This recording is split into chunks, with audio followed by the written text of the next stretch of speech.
Hello everyone. मुझे फटाफट बताइए कि ऑडियो वीडियो आपको बराबर दिख रहा है क्या? और दोनों ईयरफोन्स में आपको बराबर आवाज आ रही है क्या? मुझे फटाफट बताइए गाइस। फटाफट बताइए क्योंकि बारिश की वजह से हमको थोड़ा चेंज ऑफ प्लान करना पड़ा। आवाज का वॉल्यूम बराबर है ना? वो भी मुझे बताइए।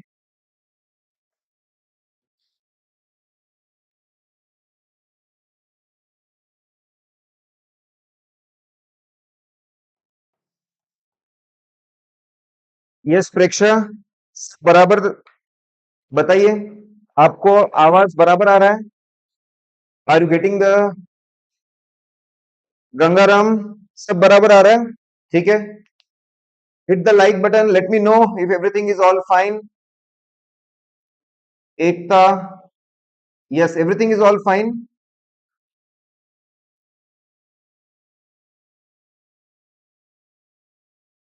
Okay, that's really great, guys.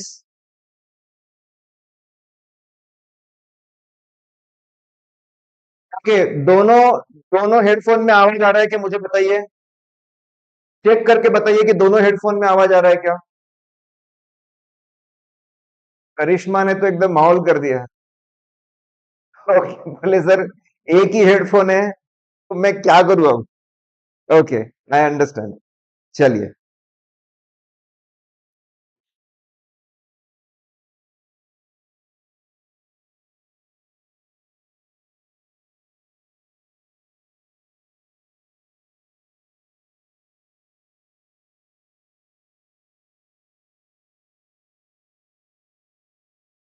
Okay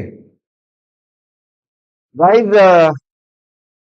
हाँ मयंक क्या बोल रहा है भाई? आवाज के बारे में जल्दी बोल दे। मयंक भाई क्या बोल रहा है आवाज के बारे में? कुछ बोल रहा है तू? सर वॉइस वॉइस क्या बराबर नहीं है, सही नहीं है, क्या है? चलिए, सबसे पहले अचानक अचानक से बहुत जोरों से बारिश शुरू हो गई। मैं बस 1 घंटा पहले एवरीथिंग केम स्टैंड स्टिल। मैं क्लासरूम में नहीं पहुंच पाया। I was not getting any conveyance. ना उबर मिल रहा है, ना ओला मिल रहा है, कुछ भी नहीं मिल रहा है। तो मुझे ये लास्ट मोमेंट पे डिसाइड करना पड़ा कि आ, मुझे मेरे घर से, ठीक है, घर से मुझे क्लास लेना पड़ रहा है। जो लोग,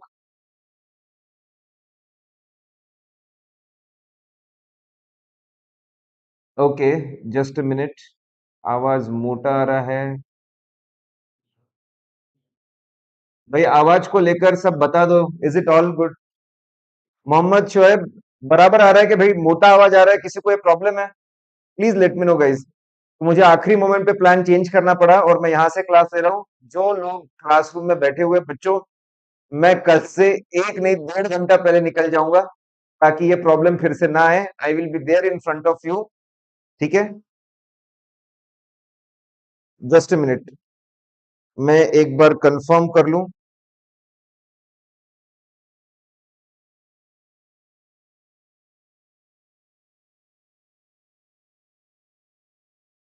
लावला का क्लासमध्ये चालू आहे ना? अच्छा, अच्छा, अच्छा। युट्यूब डायरेक्ट आपल्या चॅनलवरच आहे?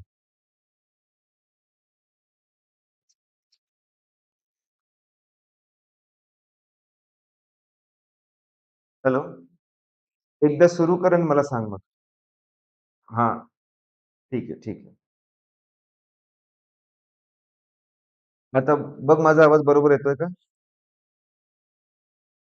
Okay, okay, okay. तो जितने भी बच्चे क्लासरूम में बैठे हुए हैं, गाइस वेरी सॉरी मैं पहुंच नहीं पाया, लेकिन कोई बात नहीं। हम लोग धूम मचाएंगे, यहां से भी धूम मचाएंगे। ठीक है, हमको कवर करनी है चीजें।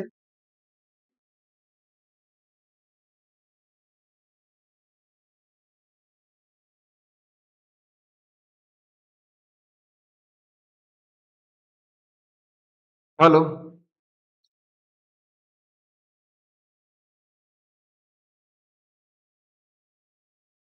सुनिए।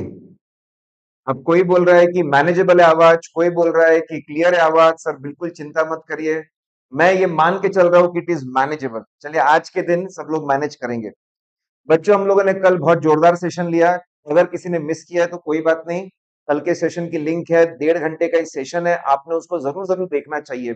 हमने कोर ऑडिट प्रोसेस किया और हम लोगों ने बड़े प्यारे से बहुत सारे क्वेश्चंस कवर किए चैप्टर 1 के। चैप्टर 1 के बहुत सारे इंपॉर्टेंट क्वेश्चंस हम लोगों ने कर लिए हैं, ठीक है।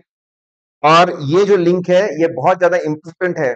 टाइनी tinyurl.com/rdbm बैच कनेक्टेड है, स्पेस नहीं है यहाँ पे, कनेक्टेड है। कभी भी लिंक में स्पेस नहीं होती, कभी भी लिंक में स्पेस नहीं होती, ये कनेक्टेड है, इस बात का आप जरूर ख्याल रखें।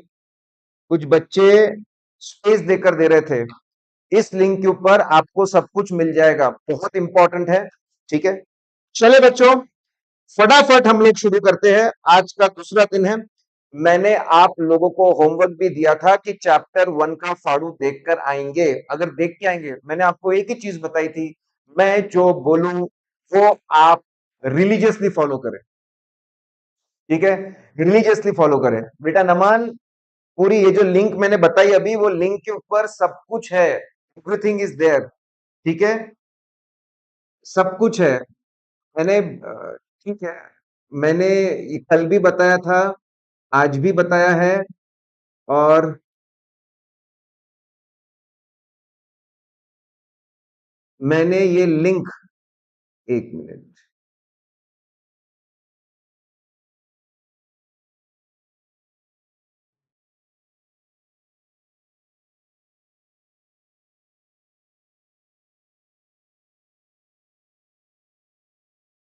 मैंने ये लिंक दी है, इसको कॉपी करके मैं इसको पिन भी कर देता हूं। पिन कर दिया मैंने, tinyurl.rdbm मैच। आप इसको कॉपी करके आपके ब्राउजर में डालिए, ठीक है, आपको सभी चीजें वहां पर मिल जाएगी, you will get every damn thing there. बच्चों ध्यान दीजिए, हम लोग हमारे जो बुक्स और फाड़ू चार्ट बुक में जो कॉन्सेप्ट्स है उसको कॉन्सेप्ट नंबर बोलते हैं, CNO। और हमारे परम क्वेश्चन बैंक में जो क्वेश्चंस है उसको हम लोग बोलते हैं QNO, क्वेश्चन नंबर। पुराने एडिशन में, पुराने एडिशन में सिर्फ क्वेश्चन नंबर्स थे और उसको हम लोग CNO बोलते थे। जिसके पास पुराना एडिशन है, ठीक है, हम लोग पहले क्वेश्चन नंबर को वहीं पे कॉन्सेप्ट नंबर बोलते, लेकिन फिर जैसे हमने और इंप्रोवाइज किया और बेहतर किया चीजों को, अब क्लैरिटी है। हमारे रेगुलर बुक में और फाड़ू चार्ट बुक में हर कॉन्सेप्ट को कॉन्सेप्ट नंबर दिया गया है, और हमारे परम क्वेश्चन बैंक में हर क्वेश्चन को क्वेश्चन नंबर दिया हुआ है। अरे लिंक मोबाइल पे नहीं चल रही, ठीक है,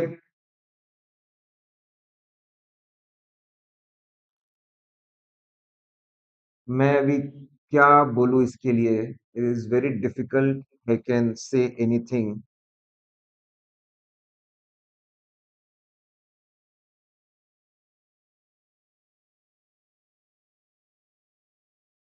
और मैं वापस मैंने एक लिंक भेजी है, इसको आप चलाकर देखिए, नहीं तो हम कुछ नहीं कर पाएंगे। और इसमें हेवी नोट्स है बेटा, ये हेवी नोट्स है। ये नोट्स आपको मोबाइल के ऊपर नहीं, लैपटॉप पे खोल के देखना चाहिए, हेवी नोट्स है। चलिए अब हम शुरू करते हैं बच्चों, लेट्स सी।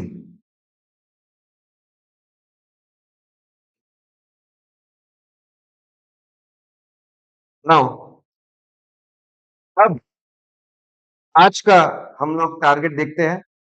आज के टारगेट में, आज के टारगेट में हमारे पास में बहुत सारी चीजें हैं। जस्ट मिनट, एक बार मुझे सिर्फ आप स्क्रीन को बेहतर कर लेने दीजिए।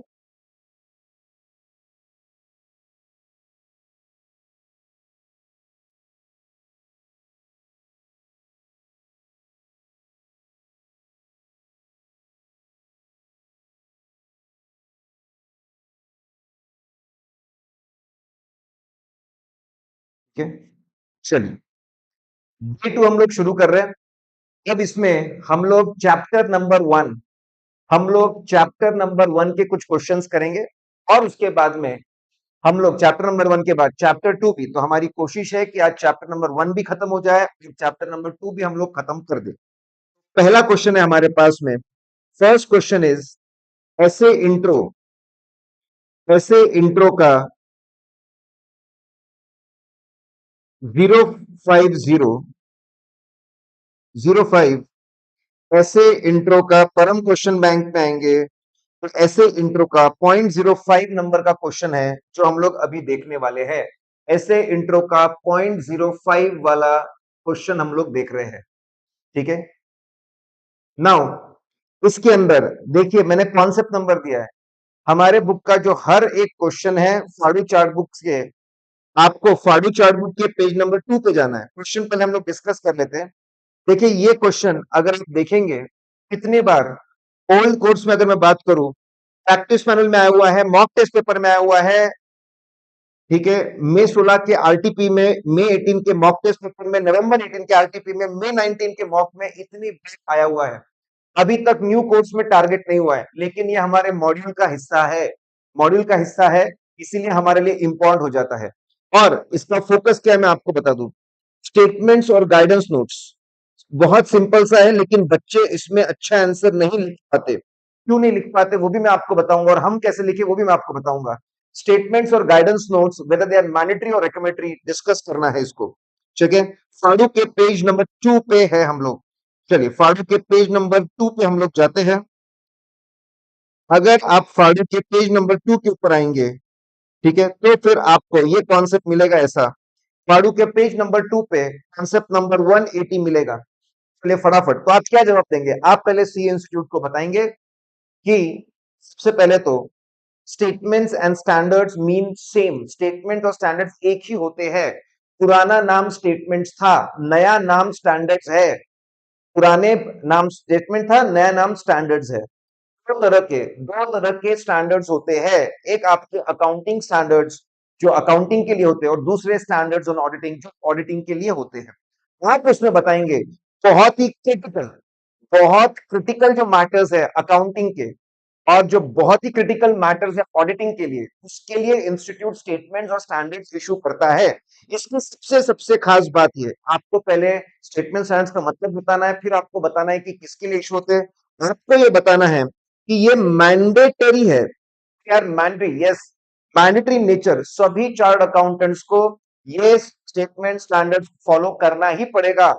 वो अकाउंटिंग वाले हो या फिर वो ऑडिटिंग वाले हो, उससे कोई फर्क नहीं पड़ता। इसीलिए अगर जो भी चार्ट, ठीक है, जब ऑडिट कर रहे हैं, जब भी चार्ट अकाउंट ऑडिट कर रहा है, उसने देखना चाहिए स्टेटमेंट ऑफ अकाउंटिंग को फॉलो करके अकाउंटिंग की है ना, उसको एग्जामिन करना पड़ेगा कि क्या प्रिपरेशन प्रिपरेशन बेसिक अकाउंटिंग और प्रिपरेशन प्रेजेंटेशन डिस्क्लोजर और फाइनेंशियल स्टेटमेंट आपका स्टेटमेंट ऑन अकाउंटिंग के हिसाब से ही हुआ है ना। अगर नहीं हुआ है, अगर नहीं हुआ है, तो फिर हम लोग को इस केस में ऑडिट रिपोर्ट में लिखना पड़ेगा कि भाई अगर डेविएशन मतलब चीजों को फॉलो नहीं करना, जो स्टैंडर्ड चीजें दी हुई है उसको फॉलो नहीं करना, उसको हम लोग डेविएशन बोलते हैं, ठीक है। ये बात हम लोगों को ऑडिट रिपोर्ट में डिस्क्लोज करनी पड़ेगी। मैं आपको disclose this in audit report कि भाई ये एंटिटी ने ये स्टेटमेंट और स्टैंडर्ड्स ऑन अकाउंटिंग को फॉलो नहीं किया है। फॉलो करना मैंडेटरी था। सभी ऑडिटर्स को ऑडिट करते वक्त ये ऑडिटिंग जो स्टैंडर्ड्स ऑन ऑडिटिंग है उसको फॉलो करना भी मैंडेटरी है। पूरा का पूरा ऑडिट उसके हिसाब से ही करना पड़ेगा। अगर इसको फॉलो नहीं किया तो वापस हमको ऑडिट रिपोर्ट में बताना पड़ेगा कि ये स्टैंडर्ड जरूरी था ऑडिट करने के लिए, फॉलो करना था, लेकिन हम नहीं कर पाए। खास बात क्या है कि इनको, खास बात क्या है, क्रिटिकल मैटर्स के ऊपर होते हैं, मैंडेटरी होते हैं, और अगर अकाउंटिंग चेक करो इसके हिसाब से है ना, ऑडिटिंग इसके हिसाब से नहीं, तो रिपोर्ट में लिखना जरूरी है, मैंडेटरी है। गाइडेंस नोट, गाइडेंस नोट भी जो होते हैं वो इंस्टीट्यूट ही इशू करती है। गाइडेंस नोट भी सीए इंस्टीट्यूट ही इशू करती है, ठीक है। दोनों चीजें सीए इंस्टीट्यूट ही इशू कर रही है, लेकिन गाइडेंस नोट जो है वो रिकमेंडेटरी इन नेचर है, वो गाइडेंस प्रोवाइड करते, क्रिटिकल फैक्टर्स के लिए नहीं है वो सिर्फ गाइड करते और डिटेल बताते, एक्सप्लेनेशन देते कि चीजों को कैसे इंप्लीमेंट, और वो रिकमेंडेटरी नेचर है, और वो रिकमेंडेटरी इन नेचर है, रिकमेंडेटरी नेचर है। ठीक है। अब जब आप ऑडिट करते हो तो आपने देखना चाहिए, ठीक है, रिकमेंडरी नेचर है और उसकी खास बात यह है, खास बात यह है, हो सकता है कि लोग इसको फॉलो ना करें, लोग इसको फॉलो ना करें, इसके अगेंस्ट जाए, अगर जस्टिफाइड रीजन है तो, अगर जस्टिफाइड रीजन है तो इसके अगेंस्ट जा सकते हो, बिल्कुल, you can go against it guys. Yes, ये सबसे खास बात है।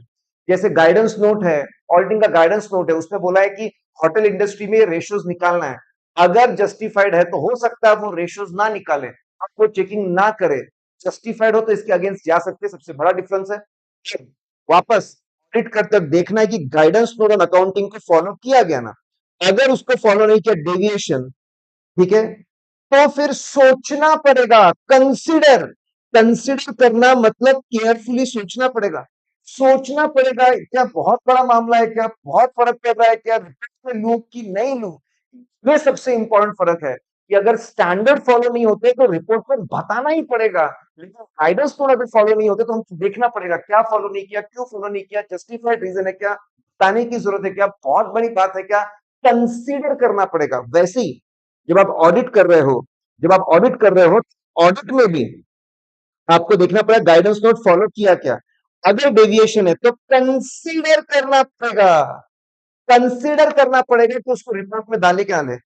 ये पूरी चीज नहीं लिखते इसीलिए मार्क्स नहीं मिलते हैं, तो लेट्स फ्रीज गाइस, तो पहले बताना पड़ेगा, ठीक है, स्टैंडर्ड्स और स्टेटमेंट एक ही है, एक पुराना नाम है, एक नया नाम है, आपको उसका मतलब बताना पड़ेगा, क्रिटिकल मैटर्स में मैंडेटरी होता है आपको ये स्टेटमेंट्स, ठीक है, अकाउंटिंग करते फॉलो होने चाहिए, ऑडिटिंग करते फॉलो होने चाहिए, नहीं किए तो लिखना ही पड़ेगा रिपोर्ट में, मैंडेटरी है।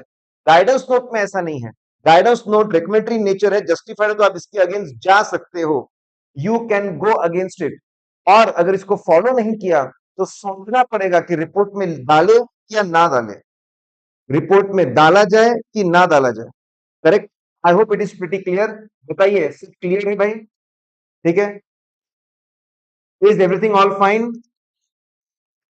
आवाज क्लियर आ रही है नहीं आ रही है, मुझे एक बार फिर से बता दो, फटाफट फटाफट फटाफट फटाफट फटाफट बताइए, आवाज क्लियर आ रही है कि नहीं आ रही है।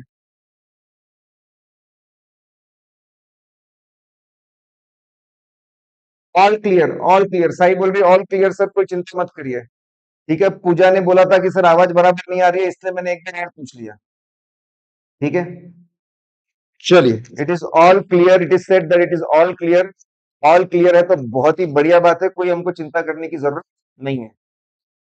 नाउ गाइस अगले क्वेश्चन पे चलते हैं, चलो फटाफट फटाफट एक लंबी सांस लीजिए, एक लंबी सांस लीजिए और हम आगे बढ़ते हैं, ठीक है, चलिए ध्यान देंगे, ये इंट्रोडक्टरी पार्ट हो गया हमारा, ये कम से कम हमको 15 क्वेश्चन करने हैं, बहुत अच्छे से करने हैं, 90 मिनट हमारे पास में है। प्रोफेशनल जजमेंट 200.17 पे आइए, 200.17, 200.17 पे अगर आप आएंगे, ठीक है, क्रम के ऊपर जा रहा हूं मैं, 200.17 पे जा रहा हूं, 200.17, पेज नंबर 1.11 पे है, 1.11 पे है ये अभी। क्वेश्चन क्या है, ओल्ड कोर्स में नवंबर 20 मॉक, मई 21 मॉक में आया था, जब न्यू कोर्स पहली बार आया था तब नवंबर 18 एग्जाम में, फिर नवंबर 20 मॉक, तड़प रहा है ये भी आने के लिए, तड़प रहा है। बता दूं आपको खास बात, खास बात, हमारे मॉड्यूल के अंदर इसकी थ्योरी नहीं है, हमारे मॉड्यूल के अंदर थ्योरी नहीं है, सीधा एमटीपी आरटीपी में उतारा है इन्होंने, ये भी महानता इंस्टीट्यूट की, कभी कभी ऐसा भी करते हैं, ठीक है। तो क्वेश्चन क्या है, प्रोफेशनल जजमेंट जरूरी होता है पूरा ऑडिट करने के लिए, अरे बिल्कुल सही बोल रहे हो, हर ऑडिटर को, हर ऑडिटर को, ठीक है, एथिकल रहना पड़ता है, एथिकल रिक्वायरमेंट्स है, एथिकल प्रिंसिपल्स है 5, और स्टैंडर्ड्स एंड ऑडिटिंग है, इनको पढ़ना पड़ता है, समझना पड़ता है, इंटरप्रेट करना पड़ता है, इंप्लीमेंट करना पड़ता है, इसमें हमको जजमेंट लगता है, प्रोफेशनल जजमेंट, ठीक है, बहुत ज्यादा जजमेंट हमको लगता है, स्टैंडर्ड एथिकल रिक्वायरमेंट्स और स्टैंडर्ड ऑडिटिंग को इंटरप्रेट करके अप्लाई करने में, ऑडिटिंग के डिसीजन लेने में हर जगह पे जजमेंट लगता है। सोचकर आप देखिए, हम लोग जब इनिशियली इनिशियली ठीक है, हम लोग रिस्क निकालते हैं वो जजमेंट है, कौन सी ऑडिट प्रोसीजर लगाना वो जजमेंट है, एविडेंस इतना ठीक है कि और लेना ये जजमेंट है, क्वालिफाई करे कि ना करे ये जजमेंट है, एडवर्स दे कि ना ये जजमेंट है, तो ये सब कुछ जजमेंट ही है। तो आपको बताना है, यस बिल्कुल सही बोल रहे हैं, पूरे ऑडिट करने के लिए प्रोफेशनल जजमेंट लगता ही है, बहुत जरूरी है। Ethical requirement, standards in auditing, auditing के डिसीजन लेते वक्त लगता है। इसको हमने लाइटली नहीं लेना चाहिए। आज मैं चैप्टर नंबर 1 और चैप्टर नंबर 2 का जो पीडीएफ आपको दिख रहा है, ये भी मैं शेयर कर दूंगा ग्रुप के अंदर। I will share chapter number 1, chapter number 2 के पीडीएफ भी। अगर आपके सामने नहीं होंगे तो शांति से पहले बस ये वीडियो देखते जाइए। लेकिन प्रोफेशनल जजमेंट मतलब अक्कड़ बक्कड़ बम्बे बो नहीं, सिक्के नहीं उछालो। आपने जैसे for example provision for doubtful debt बराबर है क्या? अगर हमको देखना है प्रोविजन फॉर डाउटफुल डेट बराबर है, तो सबसे पहले हम लोग बोलेंगे पहला रेलेवेंट नॉलेज। हमने पढ़ाई करते वक्त प्रोविजन फॉर डाउटफुल डेट कितना देख रहा है? 1%, 2%, 5%, 10%। जो भी आपके पास नॉलेज है वो रिकॉल करो। आपका आर्टिकलशिप का एक्सपीरियंस, उसके बाद का एक्सपीरियंस है वो रिकॉल करो। सर्कमस्टांसेस कैसे है? अगर मंदी है तो प्रोविजन फॉर डाउटफुल डेट को बढ़ाना पड़ेगा, तेजी है तो उसको कम करना पड़ेगा। अब वो लोग खास बात क्या है आपको पता होना चाहिए। पहले मैं प्रोफेशनल जजमेंट जरूरी है मैं समझाऊंगा, कहा ठीक है, जरूरी है समझाऊंगा कैसे उसको बनाना। पुराना नॉलेज, एक्सपीरियंस और प्रेजेंट सर्कमस्टांसेस, तीन चीजों को ध्यान में रखकर चलो। मेन आंसर में मेन समझाया है कि कहां कहां पे प्रोफेशनल जजमेंट हमको लेना पड़ता है। प्लानिंग फेज में हम मटेरियलिटी निकालते हैं, मटेरियलिटी निकालते हैं, प्रोफेशनल जजमेंट है 50 लाख रखूं कि 1 करोड़ रखूं कि 1.5 करोड़ रखूं कि 2 करोड़ रखूं। मटेरियलिटी निकालते वक्त ऑडिट रिस्क हम खुद तय करते हैं। ओपिनियन गलत होने के चांसेस कितने हो सकते हैं? 1% रिस्क ले सकते हैं, 1%, 3% की 5% की 10%। प्लानिंग फेज में मटेरियलिटी निकालते वक्त और ऑडिट रिस्क करते वक्त, ठीक है, हमको प्रोफेशनल जजमेंट लगता है। कहां कहां यूज होता है? वही एग्जीक्यूशन में nature, timing, extent audit procedure. Observation करूं कि इंक्वायरी करूं कि एनालिटिक्स प्रोसीजर लगाऊं, नेचर, टाइमिंग, मंथली बेसिस पे चलूं कि क्वार्टरली बेसिस पे चलूं और कितने डेप्थ में चलूं, इसके लिए भी हमको प्रोफेशनल जजमेंट लगता है। ऑडिट एविडेंस सफिशिएंट अप्रोप्रिएट है कि नहीं, कि मैंने और इकट्ठा करना चाहिए, और इकट्ठा करना चाहिए, इसके लिए भी प्रोफेशनल जजमेंट लगता है। देखो एक सीक्वेंस है, प्लानिंग फेज में मटेरियलिटी ऑडिटर्स के लिए, एग्जीक्यूशन में nature, timing, extent of audit procedure के लिए, उसको लाके एविडेंस मिलता है, एविडेंस सफिशिएंट अप्रोप्रिएट है कि नहीं, कि और मेहनत करो, उसके लिए भी प्रोफेशनल जजमेंट लगता है। फाइनलाइजेशन फेज, फाइनलाइजेशन फेज में मैनेजमेंट के जजमेंट, मैनेजमेंट ने अरे यार ये मैनेजमेंट ने गुडविल वैल्यूएशन बराबर किया कि नहीं, मैनेजमेंट ने रिवैल्यूएशन बराबर किया कि नहीं, इंक्वायरमेंट बराबर किया कि नहीं, मैनेजमेंट के जजमेंट बराबर है कि नहीं, इसके लिए भी प्रोफेशनल जजमेंट लगता है। और कंक्लूजन क्या है कि भाई मैं ओवरऑल क्लीन ओपिनियन दूं कि क्वालिफाई करूं, एडवर्स करूं, डिस्क्लेमर दूं, इसके लिए क्या है बच्चों को बस याद रखना। हाँ, प्लानिंग फेज में लगता है, एग्जीक्यूशन फेज में 2 पॉइंट में लगता है, फाइनलाइजेशन फेज में 3 पॉइंट में लगता है। फटाफट आपके दिमाग में फिट बैठ जाएगा। बताओ ऑल क्लियर क्या? धनाधन धनाधन लाइक करो और बताओ ऑल क्लियर है क्या? Whether everything is all right, all fine. जोश में रहो, फटाफट मार्किंग करते जाओ चीजों की। अगर आपके सामने कोई चीजें नहीं है तो क्या बात नहीं, एब्सोल्युटली फाइन, चीजों को देखते जाइए। आप ग्रुप ज्वाइन करेंगे उसमें आपको सब कुछ मिल जाएगा, ठीक है। आपका जो ग्रुप ज्वाइन किया उसमें मैंने पिन की हुई है, आई हैव पिन्ड, मैंने पिन किया हुआ है चीजों को, वहां से भी आपको पता चल जाएगा। नाउ फटाफट आइए, अगला है प्रोफेशनल जजमेंट हो गया। अब 220.07 पे आइए, 220.07, परम क्वेश्चन बैंक में 220.07 पे आइए। क्लास वाले बच्चे बताइए, क्लास वाले बच्चे मेरे को टेलीग्राम ग्रुप पे बताइए, सब बराबर चल रहा है ना? सब कुशल मंगल है ना? आपको आवाज आवाज सब बराबर आ रहा है ना? ठीक है, क्लास वाले बच्चे मुझे बताएंगे whether everything is all fine, everything is all clear. फटाफट मुझे बताइए, 1 सेकंड के अंदर मैं वापस आया, with in 1 second I will be back. आवाज तो मेरी चलती रहेगी, ठीक है। आप मुझे बताइए क्लास वाले की सब बराबर चल रहा है, whether everything is all fine. Group में मुझे बताइए, या फिर चैट में तो नहीं, ग्रुप में मुझे बताइए सब बराबर है ना?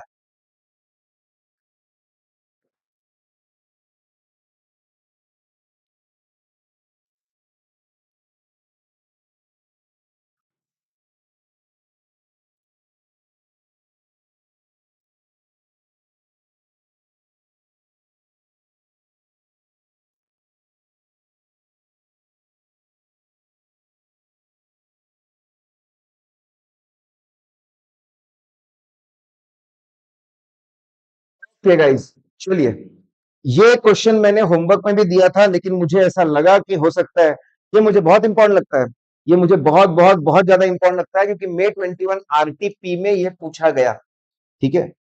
हमने कल पढ़ा था, अगर आपको याद आ रहा है, क्वालिटी मेंटेन करने के लिए, क्वालिटी मेंटेन करने के लिए चीजें बहुत जरूरी है। असाइनमेंट एक्सेप्ट करने के बाद में जबरदस्त परफॉर्मेंस होना चाहिए, एंगेजमेंट परफॉर्मेंस एकदम जबरदस्त होना चाहिए। ठीक है, अब एंगेजमेंट परफॉर्मेंस जबरदस्त होना चाहिए, ऐसे टू टिल्ट में लिखा है सीए फर्म ने पॉलिसीज प्रोसीजर्स बना के रखनी चाहिए कि एंगेजमेंट परफॉर्मेंस कैसा हो, उन्हें फ्लोचार्ट बना के रखना चाहिए, हर स्टेप के लिए उन्होंने चेकलिस्ट बना के रखना चाहिए, स्ट्रेटेजी बनानी है ये ले चेकलिस्ट, प्लान बनाना ये ले चेकलिस्ट, सक्सेस चेक करना ये ले चेकलिस्ट, फ्लोचार्ट बना के रखो। फिर बाद में आप हर एरिया की चेकलिस्ट बना के रखो। अगर आप ऐसा बनाकर रखोगे और लोगों को देंगे, लोगों को समझाओगे, डायरेक्शन दोगे, सुपरविजन करोगे, उनका काम रिव्यू करोगे, तो डेफिनेटली एंगेजमेंट परफॉर्मेंस इंप्रूव होगा। ठीक है, आप आइए 220.160 फाडू चार्ट बुक में छठे नंबर के पेज पे है, छठे नंबर के पेज पे है फाडू चार्ट बुक में।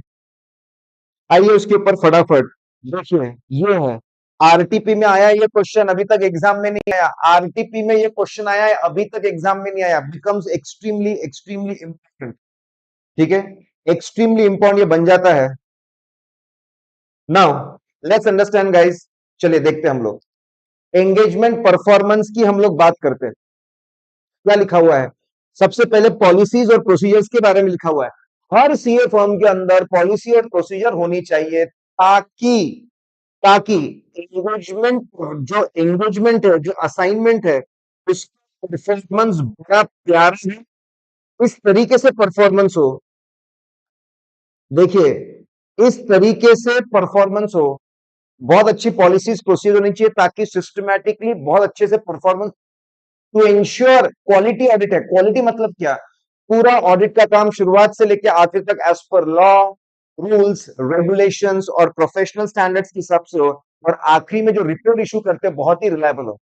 क्विकली पहला पॉइंट आप क्या लिखोगे, सभी सीएम्स के अंदर पॉलिसीज और प्रोसीजर्स बनी होनी चाहिए कि एंगेजमेंट परफॉर्मेंस बहुत अच्छा हो और रीजनेबल एश्योरेंस से ऑडिट की क्वालिटी मेंटेन हो। ऑडिट की क्वालिटी मतलब दो चीजें, काम लॉ रूल्स रेगुलेशंस के हिसाब, लॉ रूल्स रेगुलेशंस और स्टैंडर्ड्स के हिसाब से होना चाहिए शुरुआत से लेकर आखिर तक, और आखिरी में जो रिपोर्ट जनरेट होती है वो बहुत ज्यादा रिलायबल होनी चाहिए।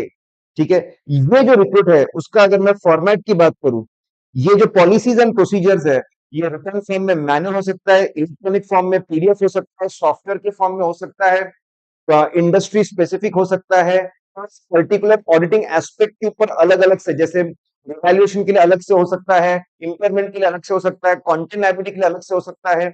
जनरली स्टैंडर्डाइज्ड डॉक्यूमेंट्स होते हैं, चेकलिस्ट होते हैं। तो आप पहले बताएंगे हाँ पॉलिसीज और प्रोसीजर्स होनी चाहिए, बताएंगे रिटर्न फॉर्म में हो, इलेक्ट्रॉनिक फॉर्म में हो, इंडस्ट्री के फॉर्म, सॉफ्टवेयर फॉर्म में हो, इंडस्ट्री, कोई पर्टिकुलर इंडस्ट्री के लिए अलग अलग हो, ऐसा हो सकता है, सब्जेक्ट मैटर के लिए अलग अलग हो, ऐसा हो सकता है। कौन सी बातें, कौन सी बातें इसमें होनी चाहिए, सबसे पहली बात, सबसे पहली बात, ये जो भी एंगेजमेंट परफॉर्मेंस को लेकर ने जो फ्लोचार्ट्स और चेकलिस्ट बनाए, इसका अपडेटेड रहना जरूरी है। देखो एक प्यारे से सीक्वेंस में यहाँ पे की टू रिमेंबर इज फ्लो, अगर फ्लो आपको जम गया तो बात जम गई। अपडेटेड होना चाहिए। रहने के बाद में आपने, आपके जितने भी टीम मेंबर्स है, सीए फर्म के जितने मेंबर्स है, सबकी आपने ट्रेनिंग, ठीक है, सबकी ट्रेनिंग और कोचिंग होनी चाहिए कि ये फर्म के चेकलिस्ट कैसे पढ़े, फर्म का मटेरियल कैसे पढ़े, कैसे समझे, कैसे उसको इंप्लीमेंट करें। फिर नेक्स्ट, जब ये लोग ऑडिट करने जाए तो उनको ब्रीफिंग दो, समझाओ, मतलब डायरेक्शन दो। हर एंगेजमेंट में जाने से पहले टीम को इकट्ठा करना चाहिए, उनको ब्रीफिंग देना चाहिए, बताना चाहिए कि असाइनमेंट का ऑब्जेक्टिव क्या है, क्या यहाँ पे प्रॉब्लम्स आ सकते हैं, कैसे इसको रिजॉल्व करना बताना चाहिए। फिर उनको समझाना चाहिए, ब्रीफिंग के अंदर ही समझाना चाहिए। बहुत ज्यादा जरूरी है कि पूरा काम systematically as per law, rules, regulations और स्टैंडर्ड्स के हिसाब से ही हो। जब वो काम करते हैं तो उनका काम सुपरवाइज करना चाहिए, बराबर काम कर रहे हैं ना, ठीक है। और फिर उनका काम रिव्यू करना चाहिए, it should be reviewed, reviewing the work, और इसमें खास देखना चाहिए कि इन लोगों ने प्रॉपर जितने भी इंपॉर्टेंट जजमेंट से ऑडिट के, मटेरियलिटी निकालना, ऑडिट रिस्क निकालना, ऑडिट प्रोसीजर तय करना, एविडेंस बराबर है कि नहीं, सारे जजमेंट्स बराबर बनाए ना, रिपोर्टिंग बराबर की ना, बात यहाँ पे खत्म नहीं होती। डॉक्यूमेंटेशन, हर स्टेप का अच्छा डॉक्यूमेंट, ठीक है, इस लिखा होना चाहिए कि हर चीज का प्रॉपर डॉक्यूमेंटेशन हो, साथ क्लियरली लिखा हो कि किसने कब काम परफॉर्म किया, किसने उसको रिव्यू किया। Let's please guys, engage assignment accept करने के बाद में, असाइनमेंट एक्सेप्ट करने के बाद जो काम होता है उसको एंगेजमेंट परफॉर्मेंस बोलते हैं। उसके लिए पॉली प्रोसीजर बनी होनी चाहिए, उसका फॉर्मेट, ठीक है, उसका फॉर्मेट आपका, just a minute guys, just a minute,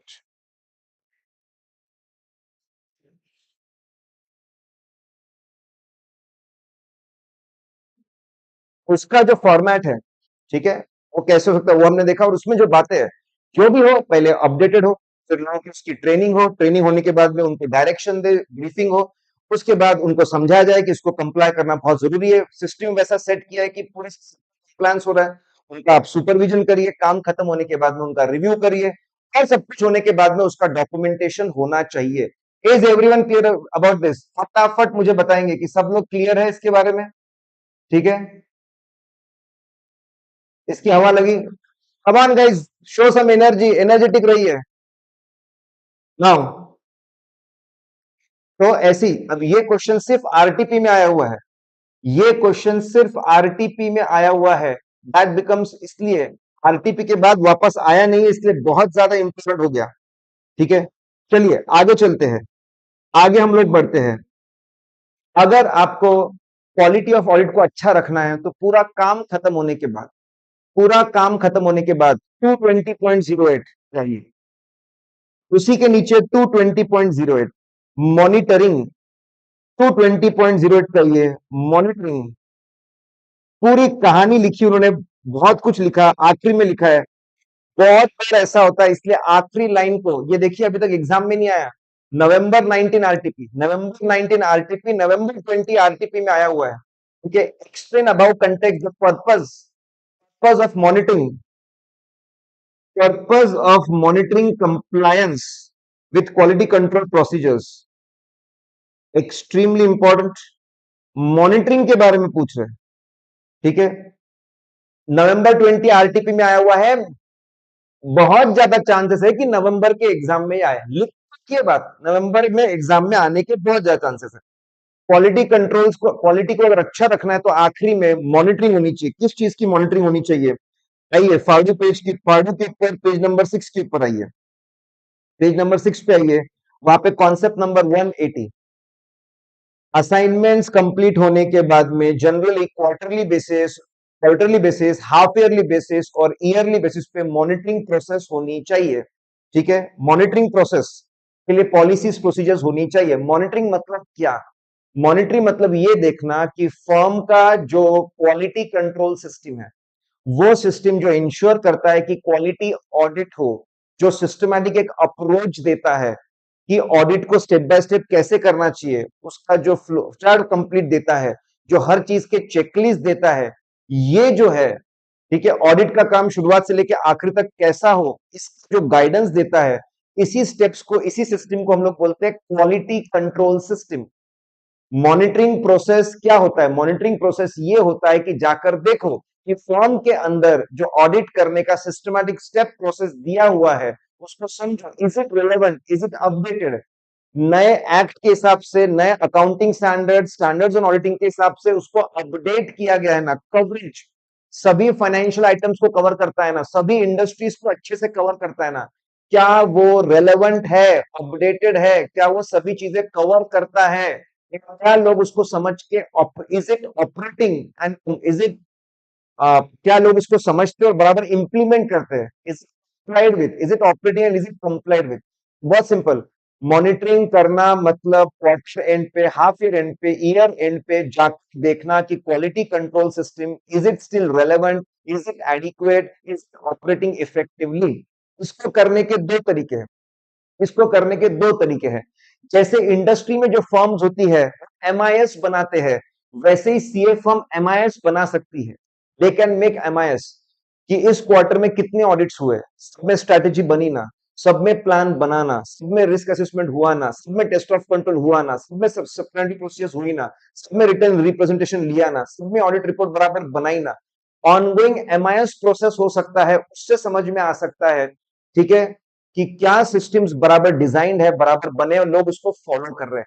periodic inspection भी हो सकता है सिलेक्टेड असाइनमेंट्स का, क्वार्टरली बेसिस पे, ठीक है, या तो आपकी जो मंथली रिपोर्ट है उससे समझ में आएगा, या फिर आप कुछ स्पेसिफिक असाइनमेंट्स को सिलेक्ट करो, स्पेसिफिक असाइनमेंट्स को सिलेक्ट करो और उसकी फाइलें देखो कि भाई उसकी फाइलें आप देखो कि क्वालिटी ऑडिट्स हो रहे हैं कि नहीं हो रहे हैं।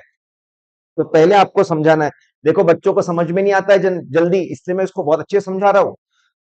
पहले आप बताएंगे, ठीक है, कि हर सीए फर्म में मॉनिटरिंग प्रोसेस होनी चाहिए, और मॉनिटरिंग प्रोसेस में सिर्फ यही देखते हैं कि जो सिस्टम्स है, are they relevant, are they adequate, are they operating effectively. या तो मंथली रिपोर्ट से आप समझ जाओ या कुछ असाइनमेंट्स को इनडेप्थ जाकर समझो। क्यों कर रहे हैं हम लोग सिस्टम को, हम लोग बार बार क्यों चेक कर रहे हैं, क्यों हम लोग बार बार सिस्टम को स्टडी कर रहे हैं, एनालाइज कर रहे हैं कि बराबर डिजाइन है ना, आर दे ऑपरेटिंग इफेक्टिवली, क्यों कर रहे हैं ऐसा? इसलिए ताकि हमारी सिस्टम्स अप टू डेट रहे, टू डेट रहे और इंश्योर करे क्वालिटी ऑडिट। वापस में लिखा है कॉमन, क्वालिटी ऑडिट मतलब ऑडिट के पूरे स्टेप शुरुआत से लेके आखिरी तक should be as per law, rules, regulations and professional standards. ये रिपीट हो रहा है, और आखिरी में जो रिपोर्ट बने वो बहुत ही रिलायबल रिपोर्ट बने, आखिरी में जो रिपोर्ट बने वो बहुत ही रिलायबल रिपोर्ट बने in the given circumstances.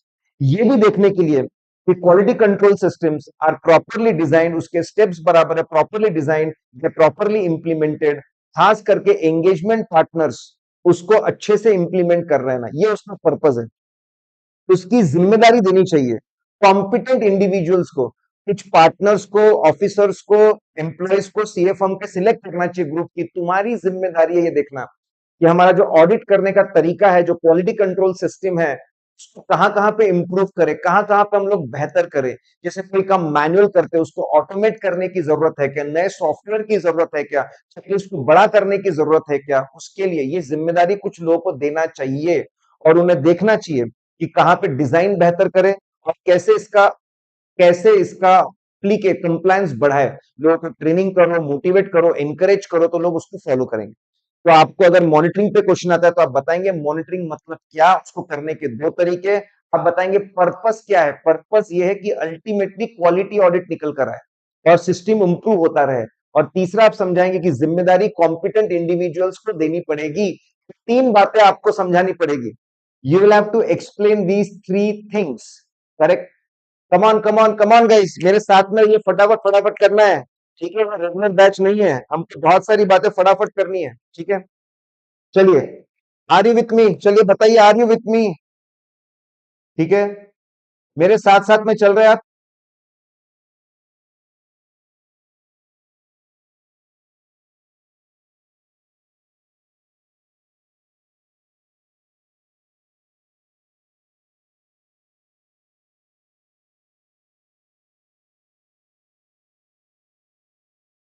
Okay, great great great, बहुत ही बढ़िया। चलिए, नाउ गाइस, अब हम लोग आते हैं, ठीक है, 300.01 के ऊपर। Let's come to 300.01। 300.01 पे हम लोग आते हैं।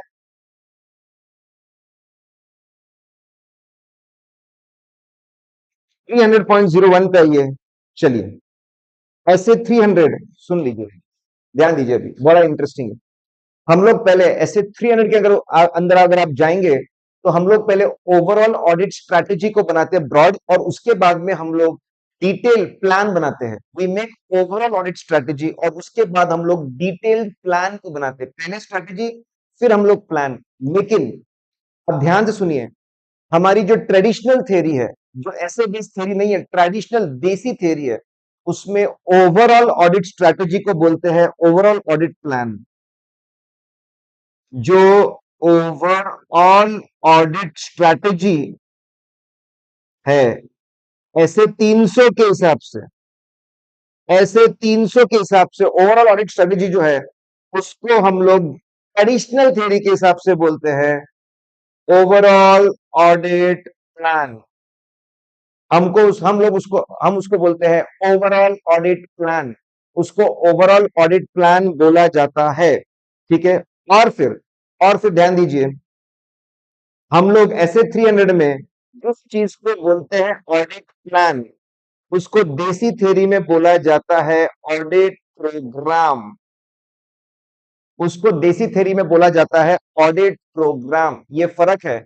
ऐसे 300 में जिसको ओवरऑल ऑडिट स्ट्रैटेजी बोलते हैं देसी थ्योरी में, देसी थ्योरी में उसको बोला जाता है ओवर ऑडिट प्लान, जिसको हम ऑडिट प्लान बोलते हैं, उसको देसी थ्योरी में ऑडिट प्रोग्राम बोला जाता है।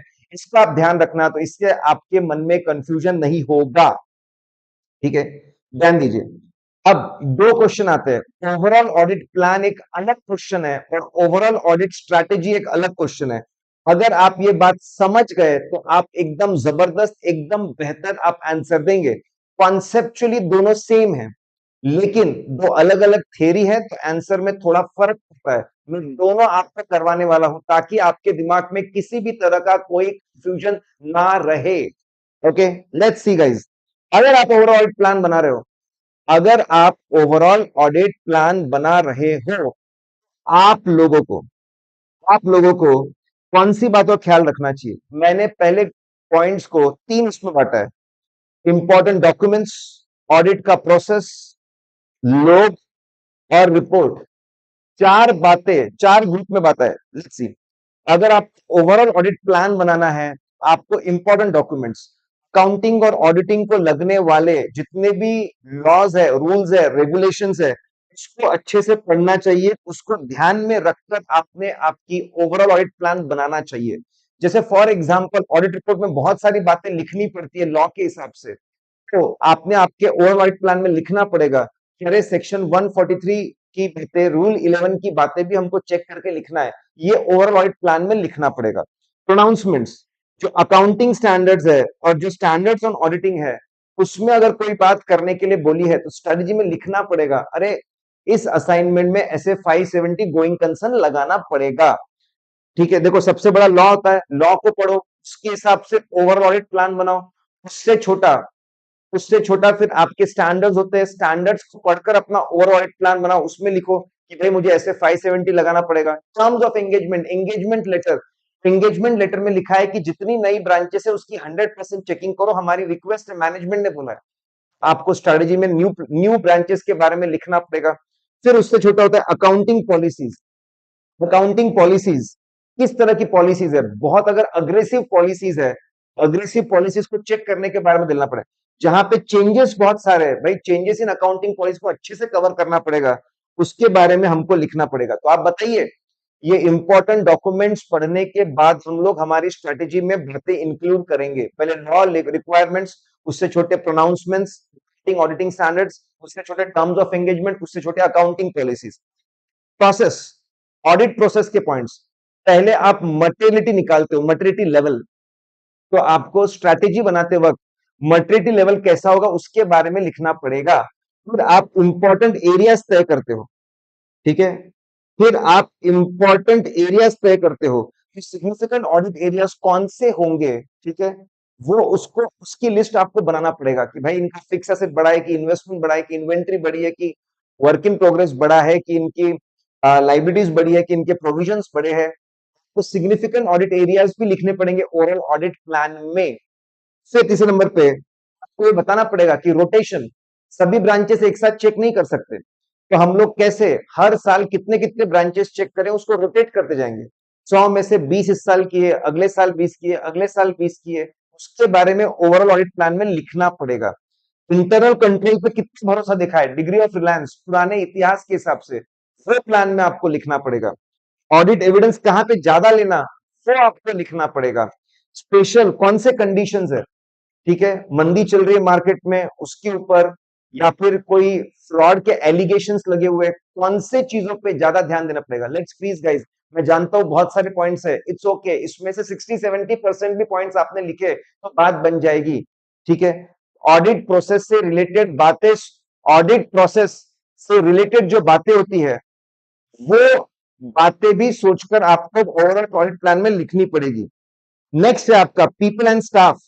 इसमें नंबर 1, आपको कितना स्टाफ लगेगा, इसके बारे में आपको ओवरऑल ऑडिट प्लान में लिखना पड़ेगा। आपके जॉइंट ऑडिटर्स कौन कौन है, कौन क्या काम करने वाला है, ये भी आपको ओवरऑल ऑडिट प्लान में लिखना पड़ेगा। Other auditors, subsidiary auditor, branch auditor को बताना पड़ेगा कि उनसे रिपोर्ट कब लेना है। ठीक है, इंटरनल ऑडिटर से कितना काम करवाने वाले हो, खुद कितना काम करने वाले हो, ये भी आपको आपके ओवरऑल ऑडिट प्लान में लिखना पड़ेगा। रखोगे कि नहीं रखोगे, ये भी आपको ओवरऑल ऑडिट प्लान में लिखना पड़ेगा। रिपोर्ट कब बनाना है, किस फॉर्मेट में बनाना है, ये भी ओवरऑल ऑडिट प्लान में बनाना पड़ेगा। जो ये क्वेश्चन आने के चांसेस है, आप देखो न्यू कोर्स में तड़प रहा है आने के लिए, इसलिए मैंने उसको अलग से बताया है, अलग से इसको बता के रखा हुआ है। वापस कुछ इंपॉर्टेंट डॉक्यूमेंट्स पढ़ने के बाद ओवरऑल प्लान में चीजें इंक्लूड करो, ऑडिट प्रोसेस की बातें ओवरऑल ऑडिट प्लान में इंक्लूड करो, अपने स्टाफ और अदर ऑडिटर से कैसे डील करना वो इंक्लूड करो, रिपोर्ट लेकर बातें इंक्लूड करो। ये सारी बातें आपको ध्यान में रखकर आपको आपका ओवरऑल ऑडिट प्लान बनाना पड़ेगा।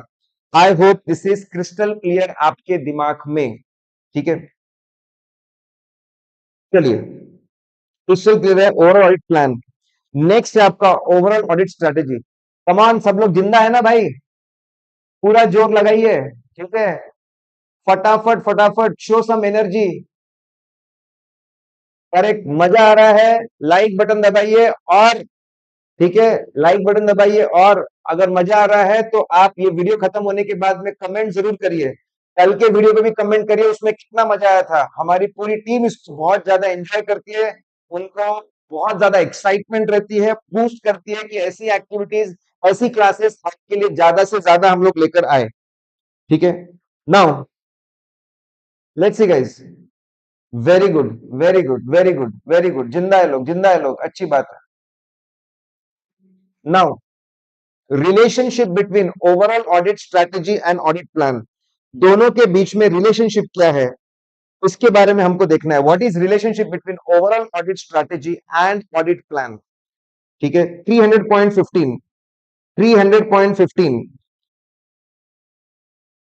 300.15 है, ये क्वेश्चन है। ओवरऑल ऑडिट स्ट्रैटेजी आपको एग्जाम में पूछेंगे, क्या ये क्लोजली इंटर रिलेटेड है? ओवरऑल ऑडिट स्ट्रेटेजी और प्लान के अंदर इंटर रिलेशनशिप क्या है?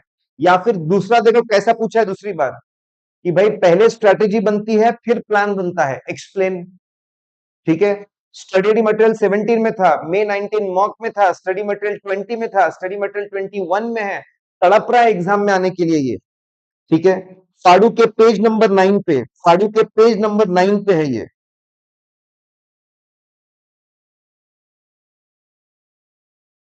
देखिए, ये है पेज नंबर 9 पे, ओवरऑल ऑडिट स्ट्रेटेजी और आपका ओवरऑल ऑडिट स्ट्रेटेजी और ऑडिट प्लान के बीच में का जो रिलेशनशिप है वो बता रहे हैं।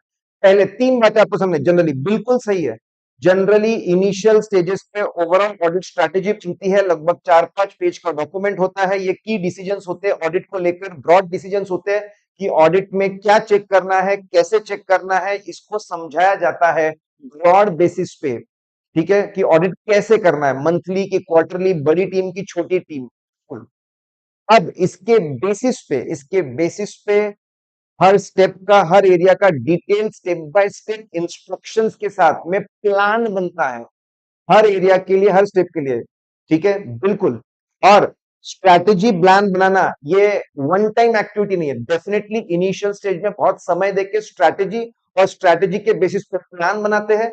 इसको इनिशियली बनाया जाता है, it is not a one time activity, one time activity नहीं है। हाँ, इनिशियली बहुत समय थे, लेकिन आगे जाकर जैसे जैसे नई जानकारी मिलती जाएगी, नई पता चलती जाएगी, नई बातें पता चलती जाएगी, हम डेफिनेटली डेफिनेटली इसको रिवाइज करते रहते हैं, बदलते रहते हैं, एनहांस करते हैं। पहले आपको ये समझाना है। दूसरा, नॉट सीक्वेंशियली, हमेशा पहले स्ट्रैटेजी बने, हमेशा पहले स्ट्रैटेजी बने और स्ट्रैटेजी के बेसिस पे प्लान बने, ऐसा होना बिल्कुल जरूरी नहीं है।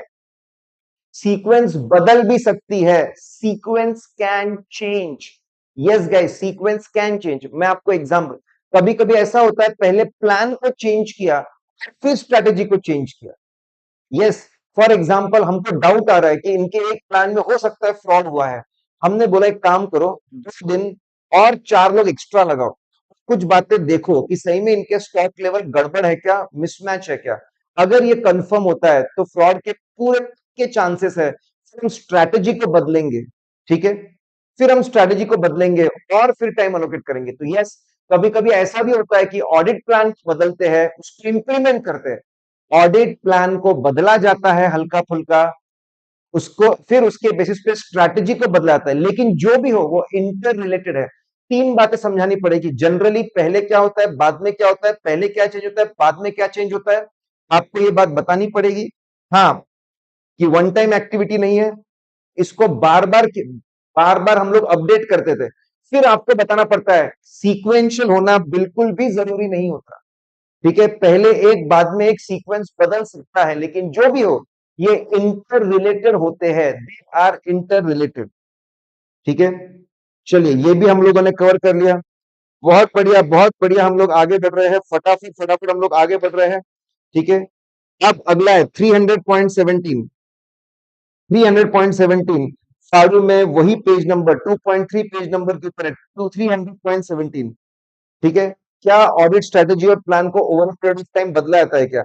नवंबर 19 के आरटीपी में आया हुआ है, दिस इज एक्सट्रीमली इंपॉर्टेंट। नवंबर 19 के आरटीपी में गाइस ये आने के चांसेस बहुत ज्यादा है, ठीक है। उसके बाद में आया नहीं है, 22 में बिल्कुल आ सकता है। Modification of overall audit strategy, सिर्फ इतना पता होता है कि बदलते हैं, लेकिन अरे क्यों बदलते हैं वो भी तो समझाना पड़ेगा, पूरा समझाना पड़ेगा, तब जाके मार्क्स मिलेंगे। फाड़ू पे पेज नंबर 9 पे आइए, फाड़ू के पेज नंबर 9 पे आप आइए, वहां पे कॉन्सेप्ट 300.140, 300.140 को एक और तोहफा हम लोग देने वाले, मैं आपको बता दूं। मैंने आप लोगों को फाड़ू चार्ट रिवीजन की लिंक दी हुई है, हम लोग पूरा कॉन्सेप्ट वाइज उसके टाइम स्टैम्प आपके लिए रेडी कर रहे हैं। जिस कॉन्सेप्ट का आपको पढ़ना है बस उस पर क्लिक किया, वही कॉन्सेप्ट का वीडियो शुरू हो गया। जिस कॉन्सेप्ट पे क्लिक किया बस वही शुरू हो गया। ये भी फैसिलिटी कुछ दिनों में आपको मिल जाएगी। देखिए वी आर, हमने पूरी कोशिश कर रहे हैं कि आपकी पढ़ाई को हम बहुत सुंदर बहुत बढ़िया बनाए। अब आपके ऊपर है कि आप इसको हमारे कंटेंट को कितना यूज करके आप आगे बढ़ते हैं। चलिए ध्यान देंगे। Yes definitely, overall audit strategy मतलब ओएएस और ऑडिट प्लान को शुरुआत में बनाया जाता है, लेकिन रेगुलर बेसिस पे जैसे जैसे एडिशनल इंफॉर्मेशन मिले, डेफिनेटली जैसे जैसे ज्यादा जानकारी मिलती है हम उसको अपडेट करते जाते हैं, ठीक है। कौन से फैक्टर्स के ऊपर बेस्ड, कौन से फैक्टर्स में उसको बदलते? चेंजेस इन कंडीशन, कंडीशंस बदल गई। अरे जब हमने ऑडिट शुरू किया था तो इकोनॉमी बूम पे थी, अरे लेकिन जब ऑडिट कर रहे हैं तो इकोनॉमी रिसेशन में आ चुकी है। कंडीशंस हैव चेंज्ड, कंडीशंस बदल गई है। जब हमने शुरू किया था तो हमारी मोनोपोली थी, आज आज ओलिगोपोली बन चुका है। कंडीशंस हैव चेंज्ड, ठीक है। जब हमने शुरू किया तो एकदम अपवर्ड ग्राफ था इनका, अब डाउनवर्ड ग्राफ है। कंडीशंस हैज चेंज्ड, अगर कंडीशंस बदल गई है तो स्ट्रैटेजी प्लान बदलेगा। अनएक्सपेक्टेड इवेंट्स हो जा रहे हैं, अरे इन्होंने अमेल्गमेशन कर लिया, हमने सोचा ही नहीं था। अमेल्गमेशन, अगर इन्होंने डीमर्जर कर दिया, हमने सोचा ही नहीं था। अरे ठीक है, अमेल्गमेशन मर्जर डीमर्जर के बारे में सोचा ही नहीं था हमने, ऐसा कुछ हो गया। अरे इन्होंने एक बहुत बड़ी चीज बेच दी, ऐसा कुछ हो गया। एक नया बिजनेस शुरू कर दिया, ऐसा कुछ हो गया। अनएक्सपेक्टेड इवेंट्स हो सकता है, कंडीशंस जो हमारे हाथ में नहीं होती, कंडीशंस बदल गई है, ठीक है। या फिर कंपनी नए नए ट्रांजैक्शंस और इवेंट्स कर रही है। रिजल्ट्स ऑफ ऑडिट प्रोसीजर, अरे यार कंट्रोल्स बहुत वीक निकले, बदलो स्ट्रैटेजी। अरे यार फ्रॉड के इंडिकेशंस है, बदलो स्ट्रैटेजी। ये लोग क्या बोल रहे हैं, ठीक है। जब भी ऐसा लगता है कि असेस्ड रिस्क बदल रही है, अगर रिस्क लेवल बदल रहे हैं, तो हमको definitely nature timing extent of further audit procedure बदलना चाहिए।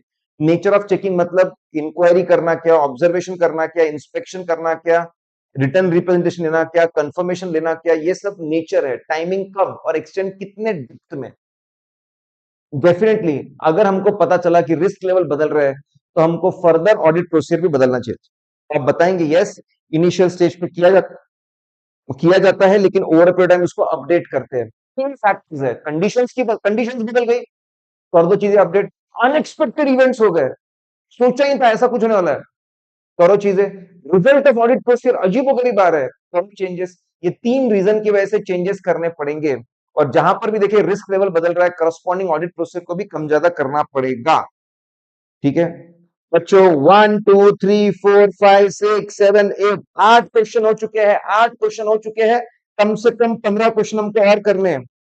चलिए फटाफट फटाफट, ठीक है।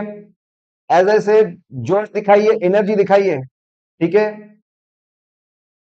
नाउ नाउ लिसन गाइस, अब हम लोग, ठीक है, जो भी है मैंने लिंक पिन की हुई है, ठीक है, निधि जैन, हमने लिंक को पिन किया हुआ है चैट में, देखिए। ठीक है, लविश, ये दूसरा लेक्चर है, पहला लेक्चर भी 1.5 घंटे का है, वो भी आप देखो, और ये भी लेक्चर है, वो भी आप देखो। बहुत जरूरी है कि आपके पास हमारे चार्ट बुक और हमारी क्वेश्चन बैंक होनी चाहिए, सॉफ्ट कॉपीज आपको देके रखे हुए। ठीक है, हाँ डेफिनेटली, अगर ये आपके पास में नहीं होंगे तो फिर आपको दिक्कत जा सकती है, आपको डेफिनेटली दिक्कत जा सकती है। चलिए, कम ऑन गाइस, आज का टारगेट पुश करना है, आज चैप्टर नंबर 2 हिट करते रहना है। चलो चलो चलो चलो, अभी आधा घंटा है हमारे पास, आधा घंटा नहीं, 35 मिनट है हमारे पास में, 35 मिनट में हमको करना है। 300.29 चलना है, अगला क्वेश्चन 300.29, 300.29 पे हमको चलना है। ठीक है, नेक्स्ट क्वेश्चन है, चलिए, जब हम लोग प्लानिंग करते हैं तो हमको प्लानिंग डीएसआर की भी डायरेक्शन कौन देगा, कौन बंदा टीम को समझाएगा, सुपरविजन कौन करेगा, करेगा कितनी बार करेगा, वीकली बेसिस पे करेगा कि फोर्टनाइट बेसिस पे करेगा कि मंथली बेसिस पे करेगा, रिव्यू कौन करेगा, पार्टनर रिव्यू करेगा क्या। ठीक है, पहले मैनेजर रिव्यू, उसके बाद पार्टनर रिव्यू, कितने रिव्यूज होंगे, इसकी भी प्लानिंग करना बहुत जरूरी है। क्या काम करना वो तो ठीक है, लेकिन डायरेक्शन, सुपरविजन, रिव्यू की भी प्लानिंग जरूरी है। तड़प रहा है एग्जाम में आने के लिए, 17 का स्टडी मटेरियल, 20 का मॉक टेस्ट पेपर, 20 का स्टडी मटेरियल, 21 का स्टडी मटेरियल, नवंबर आरटीपी, नवंबर 21 आरटीपी, तड़प रहा है ये। फाड़ू के पेज नंबर 9 पे हम लोग, ठीक है, फाड़ू के पेज नंबर 9 पे, पेज नंबर 9 पे ये 120 नंबर का कॉन्सेप्ट है, देखिए। आप उसमें बताएंगे, ठीक है, आप उसमें बताने वाले कि yes yes yes yes yes. ठीक है, प्लानिंग, जब ऐसे 300 में ऐसा बोला है कि planning of direction, supervision, reviews extremely important. Who will give direction, when they will give direction, how they will give direction, who will supervise, how frequently they will supervise, काम खत्म होने के बाद रिव्यू कौन करेगा, इसकी प्लानिंग बहुत ज्यादा जरूरी है। इसकी प्लानिंग कितनी करनी पड़ेगी, कितना समय देना पड़ेगा, कितने रिसोर्स लगाने पड़ेंगे, डिपेंड करता है ये फैक्टर पे। कैट्स, कैट्स ये फैक्टर है जिसपे डिपेंड करता है, कैट्स ये फैक्टर जिस पे डिपेंड करता है। C for complexity, C for complexity पे डिपेंड करता है, कॉम्प्लेक्सिटी ऑफ द एंटिटी। अगर बहुत ही कॉम्प्लेक्स बिजनेस है, ये लोग एयरक्राफ्ट बना रहे हैं, ये लोग शिप्स बना रहे हैं, भयंकर कॉम्प्लेक्स बिजनेस है। अगर बिजनेस बहुत कॉम्प्लिकेटेड है, इनकी मल्टी कंपनीज है, आपस में क्रॉस होल्डिंग है, 100 200 300 रिलेटेड पार्टीज है, जितना ज्यादा कॉम्प्लेक्स बिजनेस, जितना ज्यादा कॉम्प्लेक्स एंटिटी, उतना हमको डीएस की प्लानिंग ज्यादा करनी पड़ेगी। A for area of audit, जितना एरिया ऑफ ऑडिट बड़ा होगा, फैलावा होगा, जितना उसमें ज्यादा चेंजेस होंगे, उतने ज्यादा उसके अंदर चेंजेस होंगे। ठीक है, जितने ज्यादा चेंजेस होंगे, डेफिनेटली अगेन आपको उसके डीएसआर ज्यादा करने पड़ेंगे। Assess risk of material misstatement, जो एरिया जितना ज्यादा रिस्की होगा, उसका डायरेक्शन, सुपरविजन, रिव्यू, देखो बहुत सिंपल है।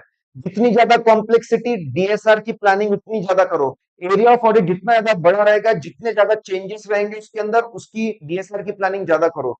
रिस्क ऑफ मटेरियल मिसस्टेटमेंट जितना ज्यादा रहेगा, एग्जाम्पल दिया है, जैसे जैसे रिस्क ऑफ मटेरियल मिसस्टेटमेंट बढ़ जाता है, डीएसआर बढ़ाना पड़ता है, डायरेक्शन का टाइम बढ़ाओ, सुपरविजन की फ्रीक्वेंसी बढ़ाओ, रिव्यू होने वाले बढ़ाओ। फिर टीम मेंबर की कैपेबिलिटीज, टीम मेंबर की कैपेबिलिटीज भी एक्सट्रीमली इंपॉर्टेंट है। ठीक है, अगर आपके टीम मेंबर नए नवेले हैं, नए हैं, इनएक्सपीरियंस्ड है, इनकी कोई ट्रेनिंग नहीं है, क्वालिफिकेशन वीक है, कॉम्पिटेंस कम है, कैपेबिलिटी, ठीक है, कॉम्पिटेंस मतलब इनका नॉलेज, स्किल्स कैसे है, कैपेबिलिटीज, इनके पास में टाइम कितना है, इक्विपमेंट कौन से है। अगर आपके टीम मेंबर कॉम्पिटेंस में कम है, फ्लेक्सिबिलिटी में कम है, तो आपको डायरेक्शन, सुपरविजन, रिव्यू ज्यादा करना पड़ेगा।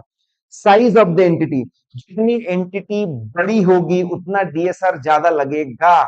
देखो इसका एग्जांपल है, ठीक है, अगर हमको पता चलता है कंपनी की प्रोडक्शन प्रोसेस में बहुत ज्यादा इश्यूज है, मतलब इनकी मशीनें बराबर काम नहीं कर रहे, प्लांट बराबर काम नहीं कर रहे, लोग बराबर काम नहीं कर रहे, बहुत सारे डिफेक्टिव आइटम बन सकते हैं, इन्वेंट्री ऑब्सोलीट हो सकती है, ऐसे केस में हमने सीनियर्स को डीएसआर में इन्वॉल्व होना चाहिए।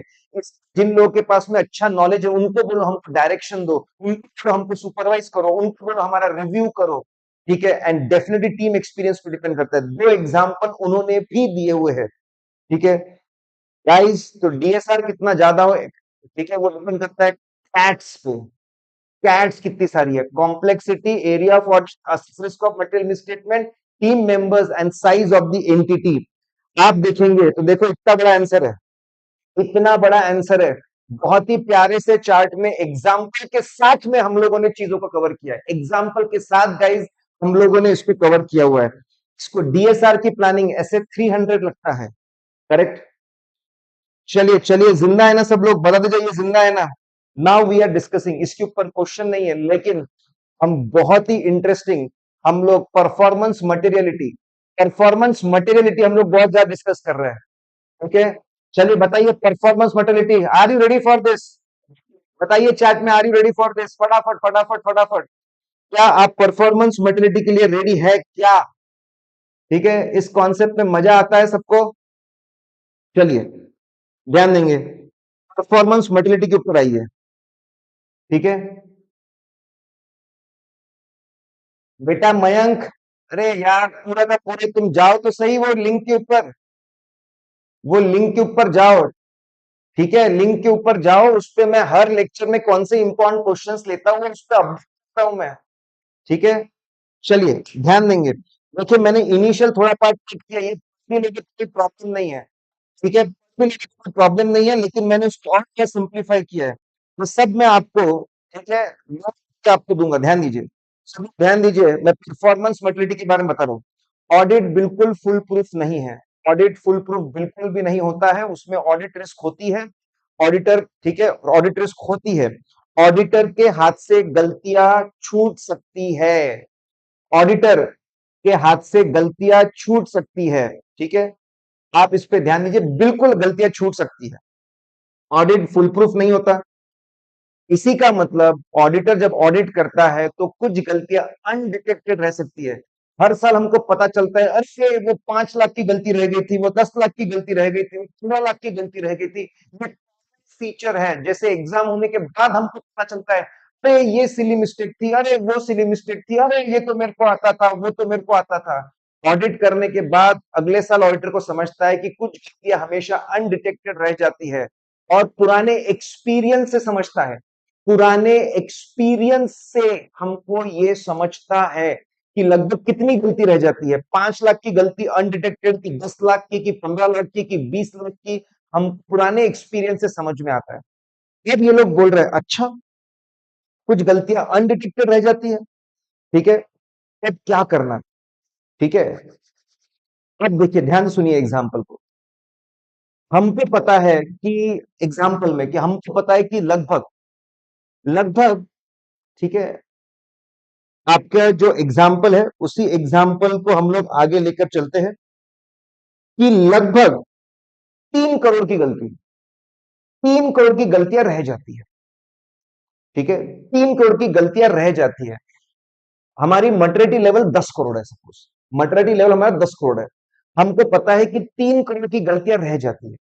अब 3 करोड़ की जो लिमिट है वो अलोकेट कर दो, 3 करोड़ की जो लिमिट है अलोकेट कर दो, कि इतनी लिमिट कंज्यूम हो जाएगी मिसस्टेटमेंट के लिए, उसको अलोकेट कर दो।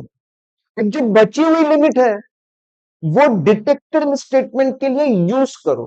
देखो मैं पैरेलल एग्जांपल देता हूं, एक बच्चा बहुत चॉकलेट खाता था, उसको डॉक्टर के पास ले गए, पेरेंट्स को बोला कि आप देखिए बेटा तुम बाहर बैठो, पेरेंट्स को बोलते हैं कि देखो महीने में ज्यादा से ज्यादा 10 चॉकलेट, पूरे महीने में छोटी वाली ज्यादा से ज्यादा 10 चॉकलेट खा सकता है तुम्हारा बेटा।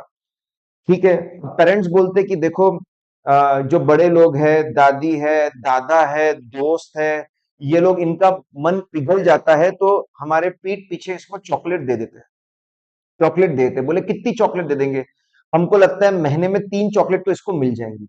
मतलब पेरेंट्स को पता है कि पीठ पीछे 3 चॉकलेट तो मिलने वाली है, उन्होंने पहले 10 में से 3 की लिमिट निकाल दी, और बच्चे को बोला कि देख तेरे को पूरा महीना जो चलाना है, काम करना है, उसको तेरे को सिर्फ 7 चॉकलेट मिलेगी, 7 चॉकलेट मिलेगी। देखो अब इससे क्या होगा, अभी पेरेंट्स ने अपने तरफ से कंट्रोल करके चॉकलेट्स को 7 पे रखा, पीठ पीछे 3 चॉकलेट मिल गई।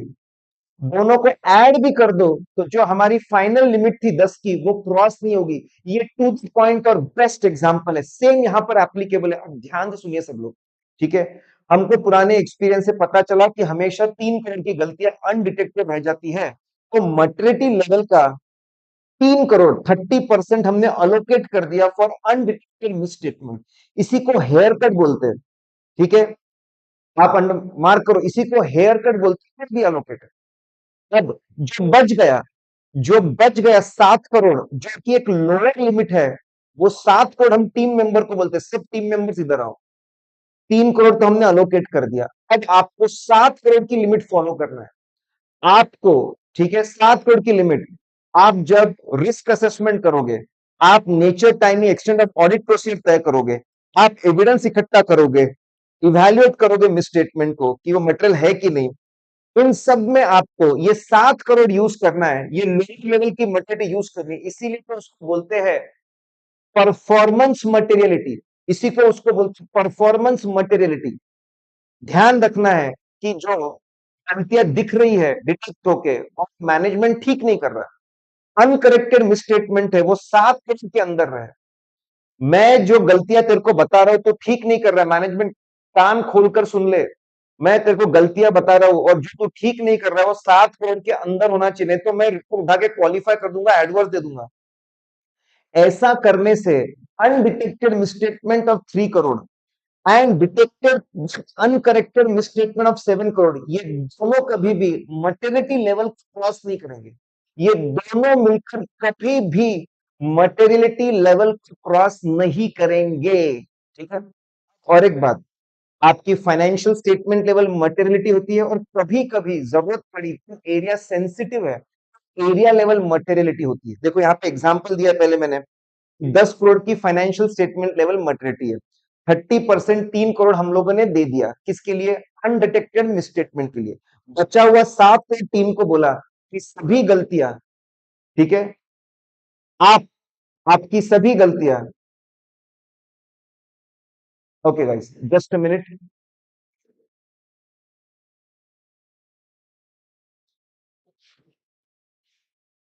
एक मिनट। आपका ये जो कैमरा है शायद, ठीक है, शायद ये हैंग हुआ होगा। एक मिनट मैं इसको ठीक कर देता हूं।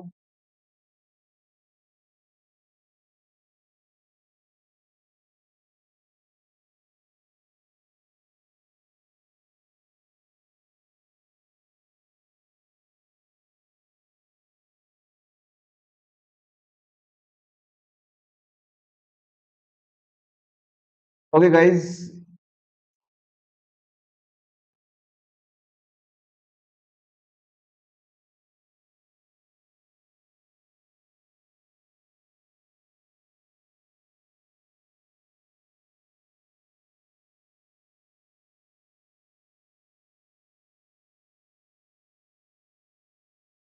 जस्ट मिनट गाइस, यहाँ पे,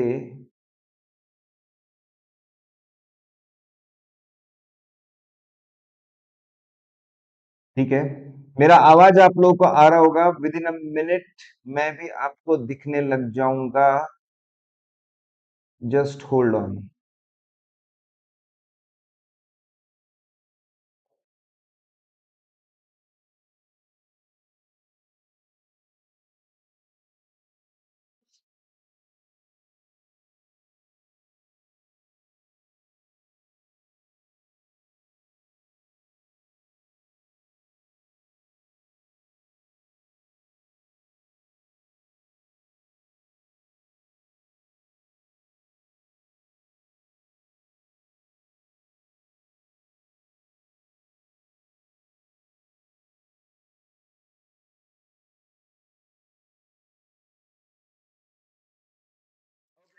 I am back, I am back back back. तो हमारे दो लेवल की मटेरियल थी, फाइनेंशियल स्टेटमेंट लेवल और कभी कभी एरिया लेवल, ठीक है। दोनों की परफॉर्मेंस मटेरियल निकलती है। फाइनेंशियल स्टेटमेंट लेवल मटेरियल अगर 10 करोड़ है, 10 करोड़ का 70% 7 करोड़ होता है। 7 करोड़ वो आपकी परफॉर्मेंस मटेरियलिटी। अगर आपकी एरिया लेवल मटेरियलिटी 6 करोड़ है तो उसकी भी 70% निकलेगा, 4.2 करोड़ आपकी performance materiality. Let's freeze guys में रिवाइज करो, ध्यान से सुनिए। हर साल हमको एक्सपीरियंस से पता चलता है कि अनडिटेक्टेड मिसस्टेटमेंट रहती है, इसलिए कि टोटल मटेरियलिटी का थोड़ा सा परसेंटेज अनडिटेक्टेड मिसस्टेटमेंट के लिए हम अलोकेट कर देते हैं। पूरे टीम को बोलते हैं जो बच गया लोअर लेवल का मटेरियलिटी वो परफॉर्मेंस मटेरियलिटी है। आपका रिस्क असेसमेंट, ऑडिट प्रोसीजर और गलतियों का करेक्शन सब कुछ आपको ये 7 करोड़ के हिसाब से लेकर चलना पड़ेगा। अनकरेक्टेड मिसस्टेटमेंट को काबू में रखना पड़ेगा। ऐसा करने से undetected plus uncorrected total materiality level आपका क्रॉस नहीं होगा। फाइनेंशियल स्टेटमेंट मटेरियलिटी का भी परफॉर्मेंस मटेरियलिटी निकलता है। Area level transaction balance disclosure जो मटेरियलिटी है उसका भी परफॉर्मेंस मटेरियलिटी निकलता है। दोनों का परफॉर्मेंस मटेरियलिटी निकलता है। I hope it is crystal clear आपके दिमाग में। ये बहुत ज्यादा इंपॉर्टेंट है, एग्जाम में आने के चांसेस बहुत ज्यादा है। और एक बड़ा प्यारा सा कॉन्सेप्ट हमने कवर कर लिया। चलिए अभी फाइनेंशियल स्टेटमेंट्स लेवल और टीबीडी लेवल मटेरियलिटी 320.04, 320.04, ठीक है। 320.04 पे हम लोग आते हैं आपके 320.04, क्वेश्चन नंबर 320.04। देखिए ये क्वेश्चन नंबर है, ठीक है। Materiality at financial statement level, materiality at financial statement level and TBD level, ध्यान से सुनिए। अगर आपने मटेरियलिटी निकाली है 10 करोड़ रुपए एट फाइनेंशियल स्टेटमेंट लेवल, अगर आप बोलते हो कि फाइनेंशियल स्टेटमेंट लेवल पे 10 करोड़ की गलती को मटेरियल बोला जाएगा और क्वालिफाई किया जाएगा, तो area level materiality generally same होती है, same same same. Area level materiality भी सेम होती है। फाडू चार्ट बुक में आप पेज नंबर 10 पे आइए, पेज नंबर 10 पे आइए, 60 नंबर का कॉन्सेप्ट है। पेज नंबर 10 पे आइए, 60 नंबर का कॉन्सेप्ट है, ठीक है। ये देखिए 60 नंबर कॉन्सेप्ट है। जनरली हम जो फाइनेंशियल स्टेटमेंट लेवल मटेरियलिटी निकालते हैं वही मटेरियलिटी ट्रांजैक्शन बैलेंसेस और डिस्क्लोजर के लिए भी सेम मटेरियलिटी होती है। अगर 10 करोड़ की गलती को हम मटेरियल मानते फाइनेंशियल स्टेटमेंट लेवल पे, तो एरिया में भी उतनी गलती निकलेगी तो उसको मटेरियल मानेंगे मानेंगे। लेकिन कुछ सर्कमस्टांसेस में, स्पेसिफिक सर्कमस्टांसेस में, अगर कोई एरिया ज्यादा सेंसिटिव है, कोई एरिया ज्यादा इंपॉर्टेंट है, वहां पे छोटी मोटी गलती भी नहीं चल रही है, तो हो सकता है कि फाइनेंशियल स्टेटमेंट लेवल पे 10 करोड़ तक की गलती को मटेरियल बोलते हो। लेकिन क्योंकि बहुत सेंसिटिव है, लोग उस पर बहुत ध्यान दे रहे हैं। फॉर एग्जाम्पल मैनेजर डायरेक्टर्स का रेमुनरेशन, लोग उसको बहुत ध्यान दे रहे हैं, तो वहां पे हम लोग मटेरियलिटी 6 करोड़ ही रखेंगे। वहां पे हम लोग मटेरियलिटी 6 करोड़ ही रखेंगे। 6 करोड़ को मटेरियल माना जाएगा। 6 crore will be considered as material, ठीक है। कभी कभी कुछ एरिया की मटेरियलिटी लेवल हम लोअर रख सकते हैं, लेकिन ध्यान रखना हम कभी भी एरिया की मटेरियलिटी ज्यादा नहीं रख सकते, लोअर रख सकते। कोई एरिया सेंसिटिव है, ज्यादा प्रॉब्लमेटिक है, तो लोअर रख सकते। कहां पे रख सकते हैं उसके एग्जाम्पल मैं आपको बता रहा हूं। कहां कहां पे ऐसा हम कर सकते हैं। अगर लॉ रूल्स रेगुलेशन और फाइनेंशियल रिपोर्टिंग फ्रेमवर्क किसी चीज पे बहुत ध्यान दे रहे हैं, उसका सेपरेट डिस्क्लोजर रख रहे हैं, फॉर एग्जाम्पल, ठीक है, रिलेटेड पार्टी का सेपरेट डिस्क्लोजर होता है, लोग उस पर बहुत ध्यान देते हैं। डायरेक्टर्स रेमुनरेशन का सेपरेट डिस्क्लोजर होता है, लोग उस पर बहुत ध्यान देते हैं। सीएसआर एक्सपेंडिचर का सेपरेट डिस्क्लोजर होता है, लोग उस पर बहुत ध्यान देते हैं। तो उस एरिया जिसके ऊपर लोग बहुत ज्यादा ध्यान दे रहे हैं, बहुत सेंसिटिव है, उसको क्रिटिकली एनालाइज कर रहे हैं, उसकी मटेरियलिटी आप 6 करोड़ रख सकते हैं। ये परफॉर्मेंस मटेरियलिटी नहीं है, एरिया सेंसिटिव है, इसलिए 6 करोड़ रखा हुआ है। कुछ डिस्क्लोजर इंडस्ट्री के लिए बहुत इंपॉर्टेंट होते हैं। फॉर एग्जाम्पल फार्मा कंपनी के लिए रिसर्च एंड डेवलपमेंट एक्सपेंडिचर बहुत इंपॉर्टेंट है, क्योंकि जितना रिसर्च एंड डेवलपमेंट ज्यादा होगा फ्यूचर उतना ब्राइट है। एफएमसीजी कंपनी के लिए एडवर्टीजमेंट बहुत इंपॉर्टेंट है। जो चीजें एक्सट्रीमली इंपॉर्टेंट है लोग बहुत ज्यादा उस पर फोकस कर रहे हैं, तो हम लोग, तो ऐसे केस में ठीक है, उस इंडस्ट्री का, ठीक है, उस एरिया की मटेरियल हम 6 करोड़ कर सकते हैं।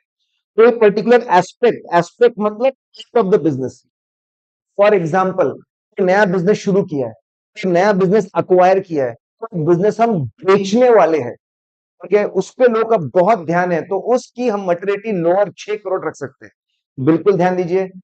जनरली फाइनेंशियल स्टेटमेंट लेवल पे जो मटेरियलिटी होती है, एरिया लेवल भी वही मटेरियलिटी होती है, लेकिन स्पेसिफिक सर्कमस्टांसेस में area level materiality lower set कर सकते हैं। एग्जाम्पल के तौर पे लॉ रूल्स रेगुलेशन एफआरएफ अगर सेपरेट डिस्क्लोजर बोलता है तो उसकी मेटेलिटी कम रखेंगे। तो इंडस्ट्री में बहुत ज्यादा ध्यान दिया था किसी आइटम पे, उसकी मेटेलिटी कम रखेंगे। एस्पेक्ट बिजनेस बहुत इंपॉर्टेंट है तो उसकी मेटेलिटी हम कम रख सकते हैं। We can definitely do this. ठीक है, चलो सब लोग बताएंगे। जिंदा है सब लोग, जिंदा है सब लोग, जिंदा है सब लोग। चलिए फटाफट फटाफट रिवीजन ऑफ मेटर्निटी के ऊपर आइए। चलिए बच्चों रिवीजन ऑफ मेटर्निटी के ऊपर आइए। 320.07, 320.07 पे आइए, 320.07। ठीक है, 320.07 रिवीजन ऑफ मेटर्निटी आपके फाड़ू के पेज नंबर 10 के है, 10 के ऊपर है। ठीक है, क्या हम मर्टिलिटी को रिवाइज कर सकते हैं? मर्टिलिटी जनरली इनिशियल स्टेजेस में निकाला जाता है।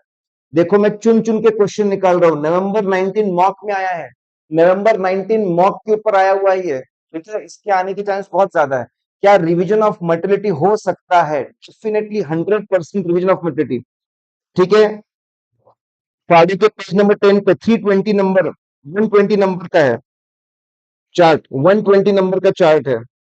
ठीक है, देखिए ये चार्ट है, फटाफट फटाफट ये चार्ट है। ठीक है, ध्यान देंगे, मैं समझा रहा हूं। डेफिनेटली पहले उसको तय करते, लेकिन ऑडिट के दौरान हमको एडिशनल इंफॉर्मेशन मिल सकती है और एडिशनल इंफॉर्मेशन मिलने के बाद हम डेफिनेटली इसको रिवाइज कर सकते हैं। रिवीजन करना अलाउड है, कोई प्रॉब्लम नहीं है। ठीक है, और इसमें भी अगर किसी भी सिचुएशन में ऐसा हो कि हम मटेरिटी लेवल को अगर रिड्यूस कर रहे हैं, कम कर रहे हैं, अरे बाप रे, अगर मटेरिटी लेवल को हम रिड्यूस कर रहे हैं, कम कर रहे हैं, मतलब हम बोल रहे हैं छोटी गलतियां भी अब इंपॉर्टेंट बन चुकी है, तो हमको मतलब एरिया बहुत सेंसिटिव हो गया है, ऑडिट बहुत सेंसिटिव हो गया है, हमको हमारी ऑडिट प्रोसेस को बढ़ाने की जरूरत पड़ सकती है, परफॉर्मेंस मटेरिटी को बदलने की जरूरत पड़ सकती है। डेफिनेटली, तो पहला एकदम कॉन्सेप्ट क्लियर है। मटेरिटी इनिशियल स्टेज पे निकलती है, लेकिन ऑडिट के दौरान एडिशनल इंफॉर्मेशन मिलेगी, काम की जानकारी मिलेगी, तो उसको रिवाइज हम बिल्कुल कर सकते हैं। अगर हमने उसको लोअर कर दिया, देखो बढ़ भी सकती है मटेरिटी, कम भी हो सकती है। अगर उसको कम कर दिया मतलब सेंसिटिविटी बढ़ गई, पहले 5 करोड़ की गलती चलती थी तो 3 करोड़ की चल रही है सर, तो हमको ऑडिट प्रोसीजर बढ़ाना पड़ेगा, परफॉर्मेंस मटेरिटी भी बदलना पड़ेगा। एग्जाम्पल दीजिए, एग्जाम्पल दीजिए। New information, new information. ठीक है, हमको पता चला कि अरे बिजनेस खरीद रहे या बेच रहे हैं, अब वो एरिया और सेंसिटिव हो चुका। ठीक है, खरीद रहे या बेच रहे हैं, अब जैसे ही वो एरिया बहुत सेंसिटिव बन गया, पहले उसको अपनी रेगुलर फाइनेंशियल स्टेटमेंट लेवल मटेरिटी लगाते थे 10 करोड़ की, अरे लेकिन अब पता चला कि वो बहुत, अभी तो एक नई चीज आ गई है, कंपनी ने अनाउंस किया कि वो बिजनेस हम बेचने वाले हैं, उसमें कुछ करने वाले हैं, बदल उसकी मटेरिटी, रिवाइज कर उसकी मटेरिटी, 6 करोड़ कर दे उसकी मटेरिटी। ठीक है, ऑडिटर्स अंडरस्टैंडिंग, अरे यार ऑडिटर ने फर्दर ऑडिट प्रोसेस परफॉर्म किया, अरे ये कंपनी तो बहुत खतरनाक, फाइनेंशियल स्टेटमेंट लेवल बहुत रिस्क है, मैनेजमेंट एकदम निकम्मा नालायक है, इनके सिस्टम बहुत वीक है। ऑडिटर घबरा गया, ये तो कंपनी बहुत ही खतरनाक है यार, बहुत ही खतरनाक है। ओवरऑल पहले 10 करोड़ की मैच्योरिटी थी, नहीं नहीं नहीं, बहुत सेंसिटिव है, बहुत ज्यादा चेकिंग करनी पड़ेगी, 10 करोड़ नहीं चलेगा, 8 करोड़ लेकर चलो। घबरा गया ऑडिटर, ये बहुत सेंसिटिव रिस्की क्लाइंट है, 10 करोड़ नहीं 8 करोड़ मैच्योरिटी लेवल करो, ऐसा हो सकता है। ठीक है, अगर, अरे हम तो समझ के चल रहे थे इनका टर्नओवर 100 करोड़ का होगा, इनका टर्नओवर 100 करोड़ होगा, इनके प्रॉफिट 20 करोड़ होंगे, अरे लेकिन इनका टर्नओवर 500 करोड़ हो गया, तो जिसके बेसिस पे मटेरिटी निकली थी वो बदल गया, बहुत ज्यादा बदल गया। सबसे पॉपुलर क्या है, प्रॉफिट का 5% मटेरिटी। फिर से रिवाइज करता हूं, आपको 3 बार समझाने की बस, इनिशियल लेवल तो होता है, रिवाइज करना बिल्कुल सही है। दूसरा मतलब सेंसिटिविटी बढ़ रही है, ऑडिट प्रोसेस को बढ़ाना पड़ेगा, परफॉर्मेंस बदलनी पड़ेगी। एग्जाम्पल, नई जानकारी मिली बिजनेस को लेकर, बदलो मटेरिटी उस एरिया की, आपकी ओवरऑल अंडरस्टैंडिंग बदल गई क्लाइंट को लेकर, बदलो आपकी मटेरिटी, एक्चुअल फाइनेंशियल रिजल्ट्स सब्सटैंशियली अलग है, भाई प्रॉफिट बिल्कुल अलग है, जैसा सोचा था उससे बहुत अलग है, टर्नओवर एकदम अलग है, फिर आपकी मटेरिटी बिल्कुल बदल सकती है, इट कैन चेंज। ठीक है, come on guys, come on come on come on, be active, be alert, be active, be alert. Periodic review, periodic review के ऊपर क्वेश्चन है, पीरियोडिक रिव्यू के ऊपर C2OC.090, C2OC.090, C2OC, C2OC.090। ठीक है, .090, ये क्वेश्चन है, देखो कितने बार स्टडी मटेरियल 17 में आया, May 19 आरटीपी में आया, स्टडी मटेरियल 20 में आया, स्टडी मटेरियल 21 में आया। क्या क्वेश्चन है? क्या पीरियोडिक रिव्यू करना चाहिए? क्या ऑडिट प्रोग्राम का पीरियोडिक रिव्यू करना चाहिए? पीरियोडिक रिव्यू के बारे में क्वेश्चन है। पीरियोडिक रिव्यू करना चाहिए क्या? ठीक है, फाड़ू के पेज नंबर 11 में 80 नंबर का चार्ट है। पेज नंबर 11 में 80 नंबर का चार्ट है। पेज नंबर 11 के अंदर 80 नंबर का चार्ट है। 80 नंबर का चार्ट देखो, मैं उसके ऊपर आ रहा हूं। 80 नंबर का चार्ट है। देखो ये उसका चार्ट है आखिरी में, पीरियोडिक रिव्यू। देखिए क्या लिखा हुआ है। यस, ऑडिट प्लान प्रोग्राम बनाने, ये देसी थ्योरी है, ये देसी थ्योरी है। ऑडिट प्लान प्रोग्राम बनाने के बाद मंथली बेसिस पे, क्वार्टरली बेसिस पे हमने डेफिनेटली उसको रिव्यू करना चाहिए। उसको केयरफुली स्टडी एनालाइज करना चाहिए कि क्या ऑडिट प्लान का कोई पार्ट हमको बदलने की जरूरत है क्या? क्या कहीं पे ऑडिट प्रोसीजर कम ज्यादा करने की जरूरत है क्या? ऑडिट प्रोसीजर बदलने की जरूरत है? जो एविडेंस है, वो एविडेंस जो हमको चाहिए कम ज्यादा करने की जरूरत है क्या? पीरियोडिक रिव्यू मतलब रेगुलर बेसिस पे ये सोचना कि ऑडिट प्रोसीजर एडिक्वेट है ना, अप्रोप्रिएट है ना, उसको बढ़ाने की जरूरत है, बदलने की जरूरत है ना, है क्या? तो obtain sufficient appropriate audit evidence, पहली बात। ऐसा करना बहुत जरूरी है, नहीं तो आपका ऑडिट प्लान ऑब्सोलीट हो जाएगा, यूजलेस हो जाएगा। आपको सफिशिएंट अप्रोप्रिएट एविडेंस नहीं मिलेगा, आपके कंक्लूजन्स गलत हो जाएंगे। एग्जाम्पल दिया है, एग्जाम्पल दिया है, ठीक है। हम एक कंपनी का ऑडिट कर रहे हैं, एक ब्रांच को ऑडिट कर रहे हैं, ठीक है। वो ब्रांच बरसों से वो लोग व्हीकल फाइनेंस में है। पूरा ऑडिट प्लान व्हीकल फाइनेंस के हिसाब से बना हुआ है, पूरा का पूरा प्लान उसके हिसाब से बना है। अचानक इस साल उन्होंने रियल एस्टेट फाइनेंसिंग शुरू कर दी है। रियल एस्टेट फाइनेंसिंग ज्यादा हो चुकी है। अगर आपने आपका प्लान रिव्यू नहीं किया, बदला नहीं, तो आपका प्लान ऑब्सोलीट हो जाएगा, यूजलेस हो जाएगा, को सफिशिएंट अप्रोप्रिएट एविडेंस नहीं मिलेगा। इसलिए इसको पीरियोडिकल रिव्यू करना बहुत बहुत बहुत ज्यादा जरूरी है, ठीक है। अगर आपको आपके ऑडिट प्लान की यूटिलिटी इंप्रूव करनी है, एक्टिविटी इंप्रूव करनी है, अगर आपको उसको बेहतर बनाना है, तो रिव्यू करना ही पड़ेगा। लेकिन ध्यान रहे, ध्यान रहे, ठीक है। हो सकता है कि जूनियर्स के तरफ से सजेशन आए, किसी की तरफ से सजेशन आए, प्लान को बदलना है, ठीक है। जब तक सीनियर्स प्लान को अप्रूव नहीं करते, बदलते नहीं, चेंज नहीं करते, तब ओल्ड प्लान से ही चलना है। देखो, एक तरफ बोला गया डेफिनेटली पीरियोडिकल रिव्यू करो, बहुत अच्छी बात है, प्लान के अंदर चेंजेस होने चाहिए। लेकिन कोई भी उठ के आया कुछ भी चेंज कर रहा है, ऐसे नहीं। पहले प्रपोजल आएगा प्लान को चेंज करने का, सीनियर अथॉरिटी उसको बदलेगी, चेंज करेगी, नया प्लान देगी, फिर उसके हिसाब से ऑडिट होगा। प्लान बदलना चाहिए, बिल्कुल सही है, लेकिन सीनियर अथॉरिटी ने उसको बदलना चाहिए। जब प्लान बदलता नहीं, पुराना करते रहिए, ठीक है। आपको ऐसा लग रहा हो कि बहुत ही रिजिड है, नहीं। हम बोल रहे हैं रिजिड नहीं है, हम बदलने को तैयार है, लेकिन सही बंदा उसको बदले, नॉलेजेबल एक्सपीरियंस बंदा उसको बदले, और जूनियर उसको फॉलो करे, इसका ख्याल रखने के लिए बोल रहे हैं। बहुत ज्यादा इंपॉर्टेंट है, पीरियोडिक रिव्यू का पॉइंट आ सकता है एग्जाम में। कम ऑन गाइस, फटाफट फटाफट आज का हमको टारगेट मीट करना है, ठीक है। चलो, प्लानिंग के, ये प्लानिंग के एडवांटेज डिसएडवांटेज पता होते हैं, लेकिन लोगों को पॉइंट्स याद नहीं होते।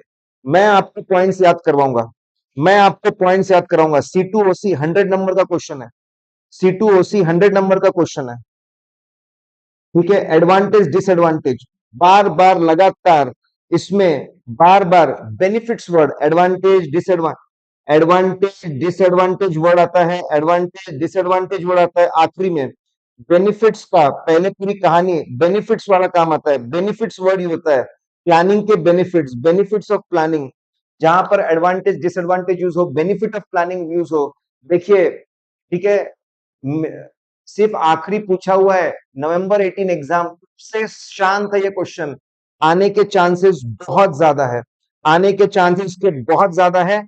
100 नंबर का चार्ट है, 100 नंबर का चार्ट है। आप इसके ऊपर आइए, फाड़ू में, फाड़ू में देखिए, पेज नंबर 12 पे 100 नंबर का चार्ट है।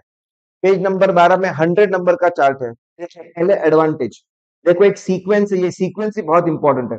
अगर आप बहुत सोच समझ के स्ट्रैटेजी और प्लान बनाएंगे, तो आपको पता है क्या काम करवाना है। आपको आपकी टीम में असिस्टेंट सिलेक्ट करने में बहुत आसानी होगी, ये एडवांटेज है। अगर आपका अच्छा प्लान बन गया, तो बना बनाया सब कुछ सामने, असिस्टेंट को काम करने में बहुत आसानी मिलेगी। उनको बने बनाए इंस्ट्रक्शन है कि ऑडिट कैसे करना है, बने बनाए इंस्ट्रक्शन उनको मिल जाएंगे, बहुत बढ़िया। कोऑर्डिनेशन, पूरी टीम में कोऑर्डिनेशन बहुत अच्छा होगा। कौन कौन बंदा कौन सा एरिया खत्म कर रहा है, पता है। इसके बाद कौन सा काम शुरू होगा, सबको पता है। किसका काम खत्म होगा, किसका शुरू, कोऑर्डिनेशन में मदद मिलेगी। दूसरे ऑडिटर से, ब्रांच ऑडिटर से, सब्सिडरी के ऑडिटर से कोऑर्डिनेशन में मदद मिलेगी कि देखो हमको हमारा काम ये डेट तक खत्म करना है, आपको आपका काम कब तक खत्म करना है, कोऑर्डिनेशन में मदद मिलेगी। सीनियर्स को बहुत मदद मिलेगी, पहले से सीनियर्स को पहले से पता है प्रॉब्लम क्या आने वाले हैं, हमको पता था तुमको और लोग लगेंगे और टाइम लगेगा, इसलिए हम लोगों ने रिजर्व में कुछ लोग रखे हैं, हमने रिजर्व में एक्सपर्ट को रखा हुआ है। अच्छा प्लान में पहले से लिखा होता है क्या क्या प्रॉब्लम आएंगे, उसके सॉल्यूशन क्या हो, सीनियर्स को बहुत मदद मिलती है। कंट्रोल, ऑडिट कंट्रोल करने में, ऑडिट सीनियर के हिसाब से चलना चाहिए। स्लो चल रहा है तो ज्यादा लोग लाके उसको फास्ट कर दो, ठीक है, फास्ट चल रहा है तो स्लो डाउन कर सकते हैं, बढ़ा सकते हैं।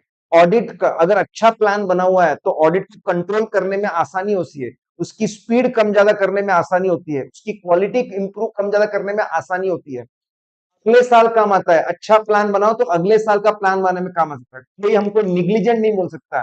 How dare anyone call us negligent, कोई हमको निग्लिजेंट नहीं बोल सकता। देखिए एडवांटेज, अच्छा प्लान बनाओ तो सिलेक्शन में आसानी है, असिस्टेंट को बना बनाया मिलता है काम कैसे करना है, ठीक है। कोऑर्डिनेशन, आपके आपके तीसरा नंबर, ठीक है। देखिए यहाँ पे एक और चीज, आपके कोऑर्डिनेशन में बड़ी आसानी होती है, ठीक है। प्रॉब्लमेटिक एरियाज बड़े अच्छे से कवर हो जाते हैं, आपको कंट्रोल सीनियर अच्छे से कंट्रोल कर लेते हैं, अगले साल भी काम आता है, कोई हमको निग्लिजेंट नहीं बोल सकता। ये बिग पॉइंट, और ये सब तुम करोगे तो कभी भी ये आखिरी पॉइंट आप लिख लीजिए, कभी भी ओवरलुकिंग नहीं होगी, कोई एरिया छूटेगा नहीं, इंपॉर्टेंट एरियाज को ज्यादा टाइम मिलता है, मिलना चाहिए बराबर मिलेगा, ओवरलुकिंग नहीं होगी, और जिसको ज्यादा टाइम मिलना चाहिए बराबर उसको ज्यादा टाइम मिलेगा। ये एडवांटेज है, ये सीक्वेंस में अगर आप याद रहोगे तो दिमाग में फिट बैठेगा, जो इंपॉर्टेंट है वो सीक्वेंस है। डिसएडवांटेज क्या है, एमआरआई, बहुत सारे लोग बिना सोचे समझे ऑडिट प्लान को पढ़ते इंप्लीमेंट करते कि भाई ये बैलेंस फिक्स एसेट का, रजिस्टर का बैलेंस फिक्स एसेट की बैलेंस मैच करो, मैकेनिकल। अरे लेकिन दोनों 31 मार्च क्यों नहीं चाहिए, एक तरफ बैलेंस दिसंबर का, एक तरफ बैलेंस मार्च का, कैसे मैच कर रहे हो, गधे हो क्या। कभी कभी लोग बिना सोचे समझे मैकेनिकल तरीके से चीजों को फॉलो करते हैं, उनको पता नहीं होता क्यों मैच कर रहे हैं, क्या मैच कर रहे हैं, क्या पर्पज है, इस रिजल्ट का क्या करना पड़ेगा, पता नहीं होता। ऑडिट का प्रॉब्लम है, लोग बिना सोच समझे मैकेनिकली इसको फॉलो करते हैं, कभी कभी कुछ लोग रिजिड हो जाते हैं, ऐसा मतलब ऐसा ही, इसमें लिखा है 4 प्रोडक्ट कवर करो, 4 ही करेंगे, अरे लेकिन कंपनी की इस साल 2 प्रोडक्ट नए आ गए, नहीं लिखा है नहीं करेंगे, ठीक है। कुछ लोग मैकेनिकली काम करते, कुछ लोग रिजिड इनफ्लेक्सिबल हो जाते, जो इनएफिशिएंट असिस्टेंट है, जो दिमाग नहीं लगाते, जो काम चोरी करते हैं, बस काम निपटाना चाहते हैं, उनके लिए ऑडिट प्लान प्रोग्राम बहुत अच्छा हो जाता है, जितना उतना करना है। जो एफिशिएंट लोग है, होनहार बुद्धिमान शक्तिमान लोग हैं, जिनको और मेहनत करनी है, कुछ अच्छा करना है, गलतियां ढूंढ के निकालनी है, उनको बेचारे को प्रॉब्लम जाता है, क्योंकि बार बार उनको झापा जाता है, प्लान से चल, प्लान से चल, प्लान से चल, प्लान से चल, ठीक है। एमआरआई मैकेनिकल का प्रॉब्लम है, रिजिडिटी का प्रॉब्लम है, इनएफिशिएंट असिस्टेंट का प्रॉब्लम है, इनिशिएटिव ऑफ एफिशिएंट एंटरप्राइजिंग जो असिस्टेंट है वो कम हो जाते हैं, मे गेट किल्ड। ये एडवांटेज डिसएडवांटेज है, ठीक है। क्विकली गाइस आखिरी के 2 क्वेश्चन, फटाफट फटाफट, ये आखिरी के 2 क्वेश्चन हमको करने पड़ेंगे, आज का टारगेट पूरा फुलफिल हो जाएगा। मैं वो शीट के ऊपर आज का होमवर्क बता दूंगा, शीट के ऊपर आज का होमवर्क बता दूंगा, सबको होमवर्क फॉलो करना बहुत जरूरी है। मटेरियलिटी के ऊपर का शॉर्टकट 320.01, 320.01, ठीक है, 320.01 पे आप आइए, 320.01, ठीक है। मटेरियलिटी के ऊपर का short note, concept of materiality, ऐसे आपको पूछेंगे, लंबा चौड़ा क्वेश्चन है, बच्चों को डर लगता है, लंबा चौड़ा क्वेश्चन है, बच्चों को डर लगता है। फाड़ू के 90 पेज पे, फाड़ू के 90 पेज पे है ये, फाड़ू के 90 पेज पे है ये, आइए 9th पेज पे है, 120, ठीक है। ये आपका फटाफट सेकंड लास्ट क्वेश्चन है, फटाफट ध्यान दीजिए क्या लिखा हुआ है, देखिए क्या लिखा हुआ है, पहला पॉइंट लिखा एसेट टू एंड के अंदर लिखा हुआ है, अगर फाइनेंशियल रिपोर्टिंग फ्रेमवर्क मटेरियलिटी को डिफाइन करता है तो फाइनेंशियल रिपोर्टिंग फ्रेमवर्क के अंदर जो डेफिनेशन दी हुई हो वो ही फॉलो करो। अगर एएस में या शेड्यूल 3 में या कोई भी, ठीक है, अकाउंटिंग को लगने वाले डॉक्यूमेंट में अगर मटेरियलिटी दिया हुआ है वही फॉलो करना चाहिए। जैसे आरबीआई के अंदर दिया हुआ है, आरबीआई ने बोला है 1% ऑफ टोटल रेवेन्यू और 1% ऑफ प्रॉफिट बिफोर टैक्स, ये मटेरियलिटी होगी। अगर फाइनेंशियल रिपोर्टिंग फ्रेमवर्क में दिया है तो वो फॉलो करो।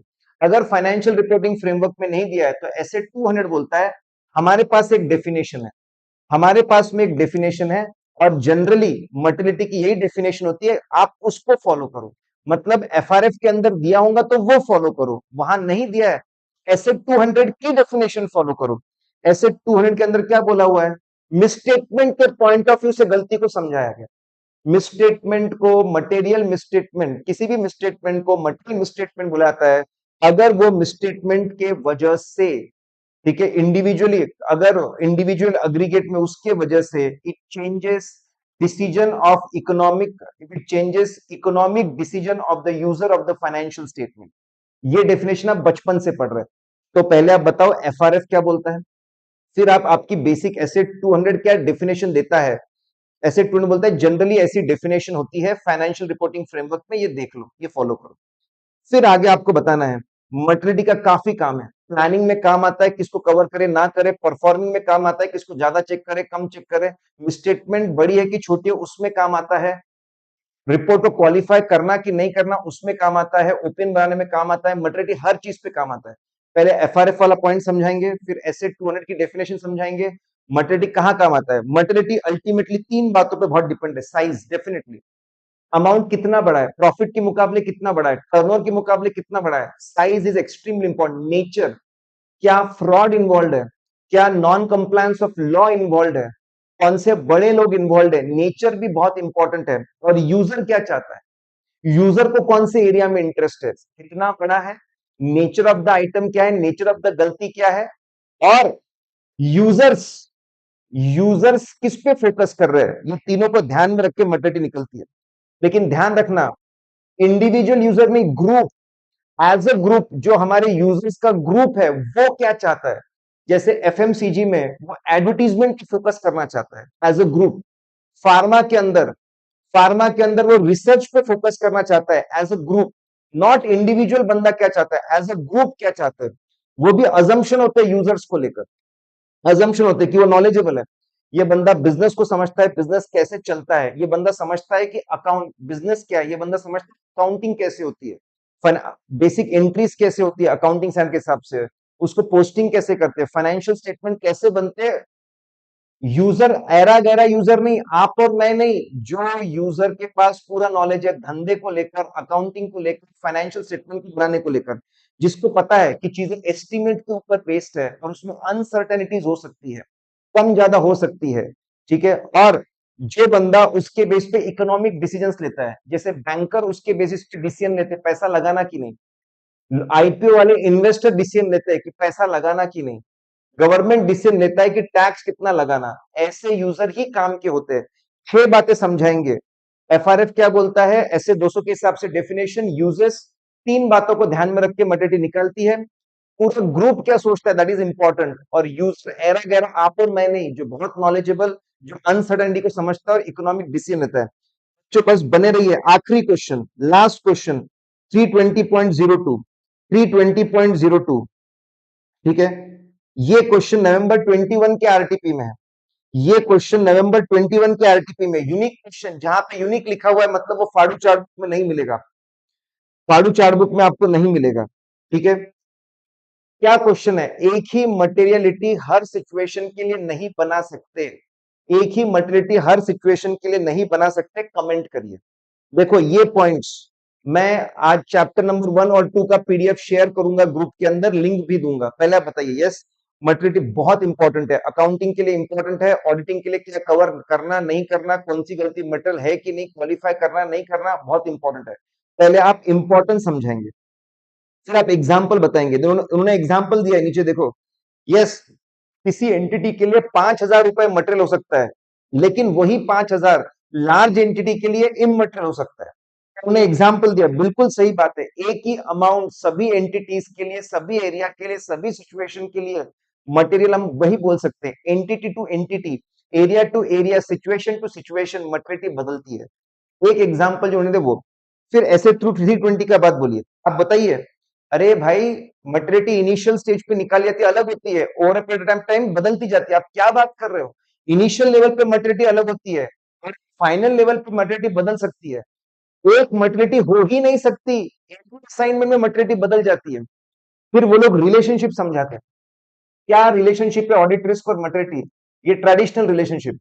जो एरिया जितना ज्यादा मटेरियल होता है उसकी उतनी ज्यादा चेकिंग होती है, उस पर इतनी ज्यादा मेहनत होती है ताकि उस एरिया में गलती ना हो, ऑडिट रिस्क लो रखा जाता है। ट्रेडिशनल रिलेशनशिप है, जितना ज्यादा एरिया मटेरियल होगा इतनी मेहनत करते, इतनी मेहनत करते, इतनी चेकिंग करते, इतना एविडेंस निकालते कि ऑडिटर के हाथ से गलती ना हो। आपको एग्जाम में क्वेश्चन आएगा, आपको बोलेंगे कि एक ही मटरिटी सबको सूटेबल नहीं होती, पहले आप मटरिटी का इंपॉर्टेंस बताएंगे, आप एग्जाम्पल बताएंगे, एसए 320 का रेफरेंस देंगे, आप बोलेंगे अरे एक ही असाइनमेंट में भी सेम नहीं रहता, और आखिरी में रिलेशनशिप बताएंगे। गाइज आज के क्वेश्चंस हमने कंप्लीट किए, टारगेट से ज्यादा क्वेश्चंस कंप्लीट किए। मैं क्लास के अंदर 200 से क्वेश्चन करवाने वाला हूँ, मैं आपको होमवर्क भी देने वाला हूँ। जो होमवर्क देता हूँ उसके वीडियोस भी मैं आपको दूंगा, वीडियोस भी आपको मिलेंगे। जो मैंने चीज लिंक में डाली है, जो मैंने लिंक पे डाली है, ठीक है, लिंक पे डाली है, वो लिंक आप देखें। करेक्ट इनकरेक्ट में हमने सोर्स नहीं दिया हुआ है बेटा, करेक्ट इनकरेक्ट में सोर्स देने की जरूरत नहीं बेटा, आकृत इतना इंपॉर्टेंट नहीं है वहां पे, इसलिए हमने वहां पे सोर्स नहीं दिया है। जहां पे सोर्स दिया है आप उतना सॉल्व करो, उतना आपके लिए काफी है। आज के लेक्चर में मजा आया तो इसको लाइक, सब लोग लाइक ठोकेंगे, फटाफट लाइक ठोकेंगे। और अभी जैसे ही मैं वीडियो बंद करूं, जैसे ही मैं वीडियो बंद करूं, आप लोग, ठीक है, इस पे कमेंट कितना मजा आया आपको कमेंट करके आप उसके ऊपर बताएंगे। अभी मैं वो शीट के ऊपर आपका होमवर्क क्या रहने वाला है, होमवर्क क्या रहने वाला है और फाड़ू का आपका टारगेट क्या रहने वाला है, ठीक है, वो मैं आज बता दूंगा। आई होप कितने लोग आज फाड़ू देख कर आए, चैप्टर नंबर का 1 का फाड़ू देख कर आए थे? कितने लोग चैप्टर नंबर 1 का फाड़ू देख कर आए थे, बताइए मुझे, ठीक है। और हम लोग कल से नया चैप्टर, हम कल से नया चैप्टर शुरू करेंगे। 2 दिन में 2 चैप्टर हो गए हमारे, 2 दिन में 2 चैप्टर हो गए हैं, ठीक है। अगर मैं क्वेश्चंस की बात करूं, कल 8 क्वेश्चन किए थे, आज 15 क्वेश्चन, 22 क्वेश्चन क्लास में हो गए, 22 क्वेश्चन आपके क्लास में हो गए, और टोटल 32, 2 दिन में 32 से 35 क्वेश्चन हमारे हो रहे हैं। मेरे साथ में बने रहिए, जो मैं बोल रहा हूं उसको फॉलो करिए। 10-15 दिन के अंदर आपका चकाचक बहुत सारी चीजें आपकी कवर हो जाएगी, ठीक है। मैं वो लिंक के ऊपर, आपकी एफएम की क्लास है उसके पहले मैं अपडेट कर दूंगा, ठीक है। फटाफट वीडियो को आपको लाइक करना है और कितना मजा है वो कमेंट करना है। चलिए गाइस, ठीक है, कोई भी प्रॉब्लम हो तो ग्रुप में डालिए, कोई भी प्रॉब्लम है तो ग्रुप में डालिए, मैं आपके लिए अलग से डाउट सेशन भी रखने वाला हूं। आई will B keeping doubt session also.